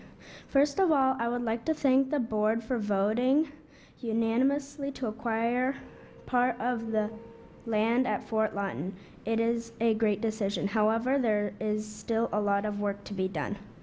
Please address capacity issues proactively, and please be active in collaborating with the city for growth planning. Please grandfather siblings, because we know that boundary changes are coming to Magnolia and Queen Anne, and please continue to listen to family input. Thank you. Thank you. This concludes the sign-up list for public testimony this evening. I want to thank everybody for coming out this evening. So now I will turn the mics over to my colleagues and see if any directors would like to speak who haven't spoken yet. And then after that, any directors who'd like to add any comments. Director Pinkham. Tots Kalawit and Katsiawa, good evening and thank you. Thank you to all our presenters here that came up and talked and shared your views. And that's one thing that I learned as being part of the board here, and actually when I was running for the board, is that yes, your voice counts, and please continue to come here and share your concerns and also your praise of what we are doing here. It is appreciated. You know, I just want to let you know we are listening. You know, I'm listening to try to address all these issues and that are coming up, you know, as far as boundary issues and the classroom sizes, budget, and you know, for even our transportation issues. I must note that unfortunately I voted no against the contract because with the bus drivers, I thought we need to find something to show them that we need health care for all our people that work to help our students to attend schools. You know, to me it's about more equity. You know, we got some people having it and others not. We need to see what we can do to make sure everyone has the same affordable coverage and the best that we can. And I'm not sure what we can do as far as, since we already approved the contract, and how we can help our bus drivers. Highly capable cohorts and stuff for that.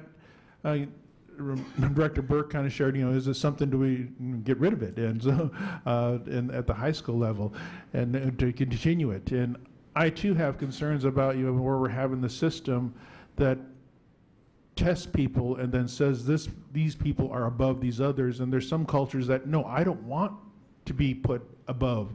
I want to be with my, you know, community and helping everyone up. We need to find a way to definitely celebrate the strengths and skills of our students. There may be some that are good at reading, some are good at math, some are good at art, some good at singing, and other ways that everyone has a strength. Everyone, I believe, is highly capable. Again, as Ms. Burr shared, they're not, don't look at the Title I schools just for our underserved students. They are all over this district. And if they aren't tested, what can we do to get them tested? How much would it cost to test every student? And test a student with a exam or assessment that is equitable, that doesn't favor one group over another. These are challenges that we are facing now. And what can we do to be proactive and address those? With your input, we'll find those solutions. So continue to come here and share your thoughts and perspectives. Again, I appreciate it very much. I want to also extend thank yous to the first listening session that was held at Robert Eaglestaff Middle School for our Native community. Kyle and Yudi came out there from the school board office here to listen to the Native community up in the North End. And I was in attendance too, but more for a community member, not necessarily a representative of the board or the district. But I just sat there and was able to listen to see what was happening. And even within the North End and those that attended, we know that the families, even the Native families, they had different issues and they would see things different ways. But hopefully we'll see that there is a common ground that we want what's best for the students. And then what may be best for one family may not work for the other family, but if we give our families a choice, that'll help them out instead of trying to tell them, yes, you must go this way or you can't go that way. Let's give our families more of a choice so that they can serve their children to the best of their needs. I also want to extend a thank you or recognize the principals for Principal Month, Erica Aaron and her crew at Stanislaus, and also want to thank Dee Dee Fauntleroy at Northgate Elementary and the staff here that helped address an issue that came up here, and we got it resolved. And again, family coming up and sharing their voice, and yes, we will do our best to take the action that we can, and be aware that it does take time for us to do some things, but we still need to communicate where we're at in the process so families are confident in coming to us for issues, because if we don't respond, they're going to stop coming. Why would I go there and tell them if they're not going to do anything? So let's let them know where we're at in the process, that yes, you're heard and we're addressing it. Thank you to the South Shore students in their presentation. It was definitely a joy to listen that we're sharing the history of people. That helps other cultures understand where people are coming from and share that perspective. And not just from the perspective of the majority telling the story, but letting the cultures themselves, the people from a certain area, tell their own story. And I think that was powerful for the students to read that, the stolen ones. Thank you to Elisa Chin from Chief South for coming up here and sharing her few thoughts, and also the student from Chief South that came over and talked about the value of having the debates and mock trials at his school. I must also acknowledge Indigenous Peoples Day that occurred, and that remind people that for me, I'm Indigenous every day. It's not just one day out of the year. So for me, every day is Indigenous Peoples Day. And for other cultures, they are who they are every day. And they got to feel safe wherever they go, to school, that they recognize themselves, they see themselves in the schools. And that was definitely an issue that we talked again at the listening session, that we need to have our students feel safe at the schools wherever they go, that they feel safe about who they are as a person and individuals, and as a community and larger society. My next community meeting will be this Saturday at Northgate Library at 3:30. I won't have any lasagna, though, to provide, unless you got leftovers to send my way. For a price. For a price. Oh, okay. So again, anyone that has anything to say, doesn't have to be in my district. You come by the community meeting to share your thoughts. I just want to let you know I am listening. And then before I sign off with my comments, I got to wish my niece happy birthday. She'll be turning, I guess I shouldn't say her name or her age, but my niece Brooke Pinkham, who's actually the director of the Indian Law Center at Seattle University, she'll be celebrating a birthday tomorrow. So wish her happy birthday. And Katsiayo, thank you. Thank you. Director Patu. First of all, I'd like to say thank you to Elisa Chin from Chief Sealth for her presence and also her presentation and letting us know what's happening at South. I also want to say thank you so much to the South Shore team that was here to entertain us with their reading skills and a wonderful story that actually uplifted a lot of us. And hopefully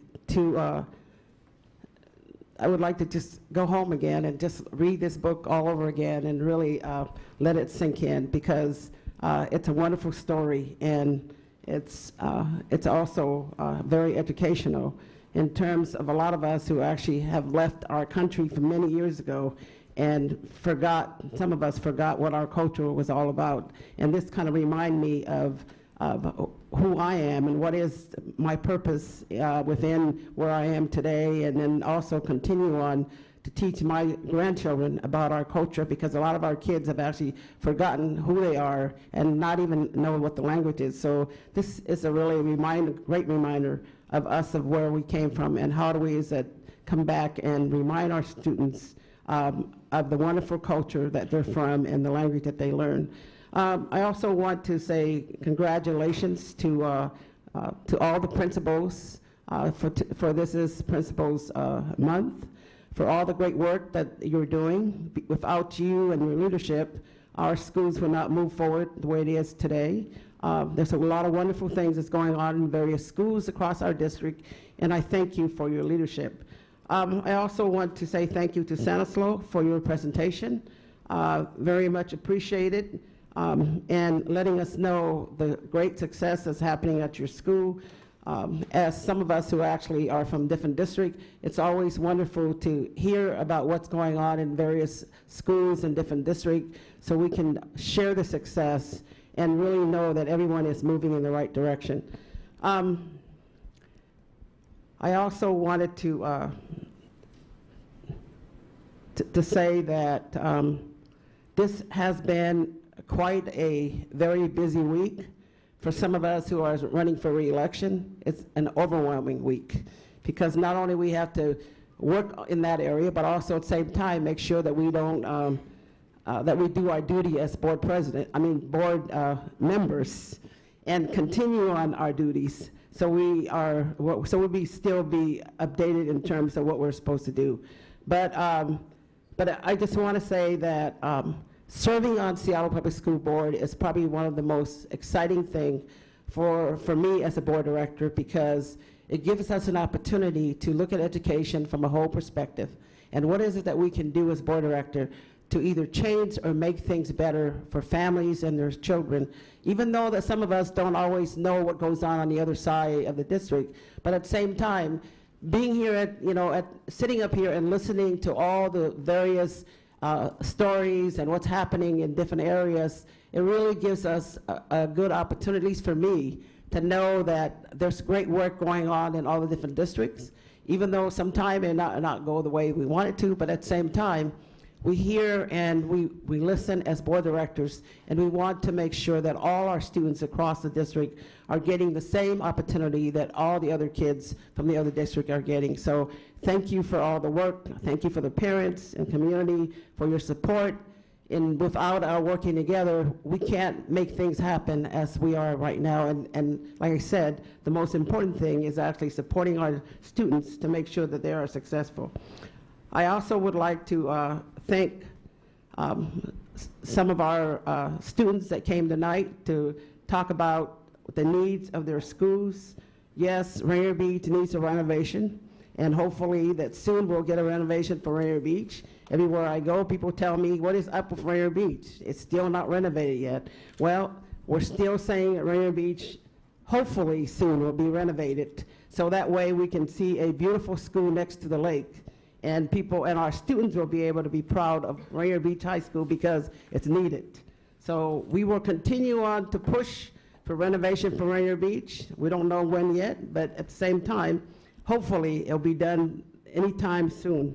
I also would like to say that highly capable, that's is a very interesting situation with that, because This is a subject that has come up many times, and the question I always ask is, why don't we have a lot of students of color and highly capable? Because as Sabrina Burr has brought up, we have a lot of smart kids that are kids of color, but they are not given the opportunity to be part of the highly capable program because they're never tested. I know that for a fact because my own grandchildren have not been tested, and they're highly capable. So I think that, you know, as a district, we need to look at those programs that are actually are beneficial to all kids, so that every child in Seattle Public Schools, no matter what color or ethnic group they are, would have the opportunity to take advantage of those programs. And as a district, we need to really look at that and be able to make those opportunities available to all our kids. This is something that has come up many times with a lot of our parents, a lot of our community, and have told us many times what is going on, how come we don't have enough kids of color and highly capable. So hopefully this district will listen to what is it that we need to do in order for us to push that forward so we can have more students be part of the highly capable program, because we know there's a lot of students of color who are qualified for highly capable programs. Also, I wanted to say I want to thank you to my board directors who have been there to help support me and encourage me. Sometimes, you know, as a board director, when you're running for re-election, you get to the point where you're down at times, but when you have people that actually support you, they uplift your spirits and remind you there's a reason why you're on this board. So thank you for those of you who continue to support my candidacy and support my work, and hopefully that I will continue on to provide opportunities for all your kids, and that looking for bigger and better things to come. Thank you. Thank you. Is there any other? Director Geary. Just want to add a couple comments to our bus drivers, to our Whittier families, to everybody who comes with a request that impacts our transportation. I think you all know that we did go to the city to ask for more money to get the switch to the 2 tiers. We have to continue to make it work, but it's not easy. But it's not that we're not thinking about it, and we're trying to put our resources to the best work that we can that makes it fair without elevating one group over another and trying to meet the needs of all of our groups. I definitely... The bus driver situation is an interesting one, just so the public understands, is that the way the contract's set up is that people who work part-time don't necessarily qualify for health care. But the reality is for our bus drivers is that because of the way we schedule them and they can't work during the summer, they end up working what feels like full-time during the school year, and then it's very difficult. Then we don't have those jobs over the summer, so when you amortize their time over the whole year, they end up being part-time workers under the rules. But you really can sympathize that these people are working full-time and when they are working, and that they need to have the same assurances that if they get sick, that they're going to be able to get treated and get back on the job. So it is not that we don't understand this issue, that it's very powerful, and I'm sure there are other issues that arise, but that is the one that it really speaks to me, and it does not feel equitable. And then finally, I want to thank both of our students from Chief Sealth High School, but Kaim Vassar Fontenot, the young man who came and made the pitch after hearing about the highly capable pathways, that their school with their debate team really offers something to our highly capable students. And you could tell his pride. And so I just want to say that for our advanced learners, which are everywhere, we need to make sure that we are putting the resources to them, that they are our gifts. They are the gifts to our city every single day that we graduate them, and that they take their hope and their aspirations, and we have to make sure that we're giving them every opportunity to a great education that we give to any child who finds themselves in a highly capable program. If you look at the distribution of advanced placement offerings throughout the district, I think you will see that it would be impossible for a student at some schools to really believe that they are considered an advanced learner. And that needs to change. And I won't support anything that doesn't make that a reality for our kids, because Mr. Vassar-Fontenot deserves to be considered highly capable, because he certainly proved it to us tonight. Thank you. Director Harris? I could use some help up here. Mr. General Counsel and Assistant Superintendent McAvoy, please.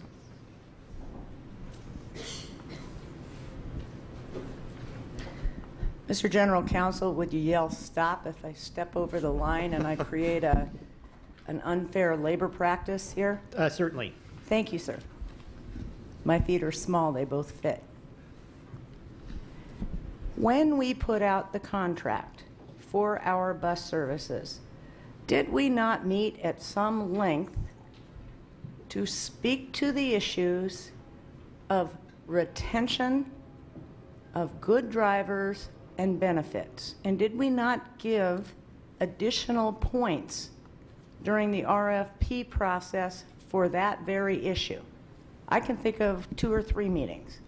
Yes, I recall the same, and the RFP did speak to those matters, but as you might recall, in the end, we only had one proposal, so there wasn't a competing proposal that might have scored better in those categories. Okay, and we had one proposal because we have no space and no land to park buses, and that First Student has that, so they have us basically over a barrel. Is that correct? That wouldn't be a legal term of art, but in one respect... We can invent it. Yes, in one respect, there is a challenge here, because from my understanding, it's difficult for other competitors to enter the market because they need the real estate to park the buses, and that is obviously, in this economy, in this city, very expensive. And can you give us an up-to-date status of the vote to strike and where we are today? Because I'm seeing and hearing a lot of chatter and a lot of fear. Yes, I might ask Peggy McAvoy to provide you with that information. So thank you for the opportunity to share what I do know. I am on a daily phone call with First Student and am talking with the Teamsters, not on a daily basis, but on a regular basis. And what I am hearing from the Teamsters is that, in fact, they did take a strike vote, that, in fact, they had a cooling off period. That cooling off period has expired, so they can strike at any moment. But what I have also been assured by the Teamsters is that they are wanting to make sure that they have completed all possible negotiations before they do strike. And I do know that there has been proposals requested by the Teamsters and recently supplied to the Teamsters from First Student. And my last question, it's been suggested to from some folks, somewhat vociferously, that we're irresponsible because we don't have our own buses and bus drivers as our employees. Do we have a price tag for that, and how long it's been since we had our own bus fleet and bus drivers? And how do we juxtapose that with the McCleary missing millions? Well, I think between the Deputy Superintendent and I, we can probably answer most of those questions. It has been decades since, if at all. We've never, to my knowledge, and I could be wrong, so we're treading on ice here because we're going from memory and we weren't here. Like we To my knowledge, we've never had a bus fleet in Seattle. And the cost of an average bus now is about $80,000, depending upon what you get, sometimes up to 100. And we would need about 350 buses. And we would also have to buy property and make it into a facility. And clearly we don't have that kind of resource. So what schools do is they have a bus fund, and they put a bus levy out in front of the voters in order to pay for that. And for most districts that do so, the way it's done isn't in one big chunk. You replace the buses over time. So we would have to approach that cost in a one-shot opportunity, which would be quite expensive. That is why we've never done the work before. We have chosen to spend our money in a manner that tries to honor our transportation and the requirements, And to your point earlier, I would like to add that yes, we have taken time to make it clear to our vendor that we care deeply about their drivers and their working conditions. And I would add that most larger urban districts do not own their own fleet, that they are in fact contracted out. Thank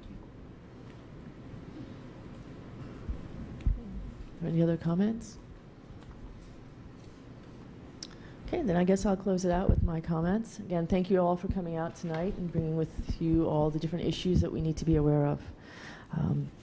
Special thanks to our 2 Chief Sealth students who are here eloquently representing their school and the various programs that their school offers.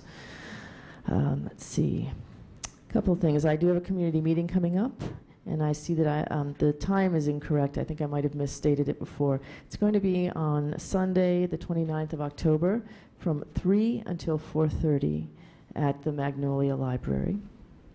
And I apologize for not being able to do it on a Saturday, but the libraries in my area were booked on those days.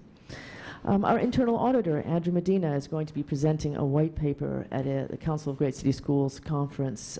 So we're pretty excited about that, and to be a sort of a national leader on this sort of thing. And we're going to ask Andrew to make a presentation to us afterwards. So hopefully we can do that at a board meeting, and everybody can see what we're doing. All right, regarding, let's see, the advanced learning and HCC, there were some really good ideas tonight, and I know we've already received a lot of ideas from the equity team on this. I was talking to staff the other day, and I know we used to have an advisory committee. It's currently called the HCC Advisory Committee. It was before that, it was the APP Advisory Committee. And I noticed there's a lot of openings on that committee. And what was good about it was it had representatives from our HCC schools district-wide. And so I would like to encourage those who are in the community, who would want to be part of the community, to take a look at being a part of the advisory committee, because we have some big decisions we have to make in the next couple of years regarding how we address advanced learning, both logistically, pedagogically, and then from an equity standpoint. And it'd be great to hear from voices throughout the district on these topics. Regarding testing at the schools, that's a good idea. My understanding from staff is we have some capacity issues, that it's just hard to find the space during the school day, but it's definitely worth looking into. Creating more of an HCC presence in the schools, I think that would be good. There's a lot of people who don't even know about the programs, and don't know what it takes, and there's always some bureaucracy attached to anything that you apply to, and we have to help more families navigate that.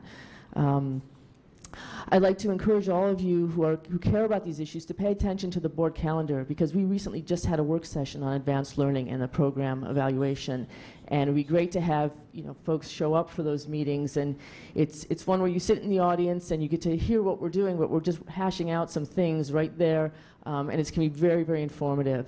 So please pay attention to the calendar for those sorts of meetings. And then regarding testing kids in Title I, my understanding is we're not just testing kids in Title I schools. We're going beyond that, because we know we've got kids throughout our schools, and we also have kids who qualify for Title I services who aren't necessarily in a Title I designated school. So we have already heard that would be too narrow a focus, and we are focusing beyond that. And then I think that's about it. I also want to say, as you all may have heard, that we are launching our superintendent search, that Director Nyland's contract is completed at the end of June of next year. And we're very excited about the prospect of being able to reach out to the community for the first time in 6 years and ask what is it you would like in leadership here in the Seattle School District. So I encourage people to start thinking about that and start giving us feedback on what sort of superintendent we should be looking for.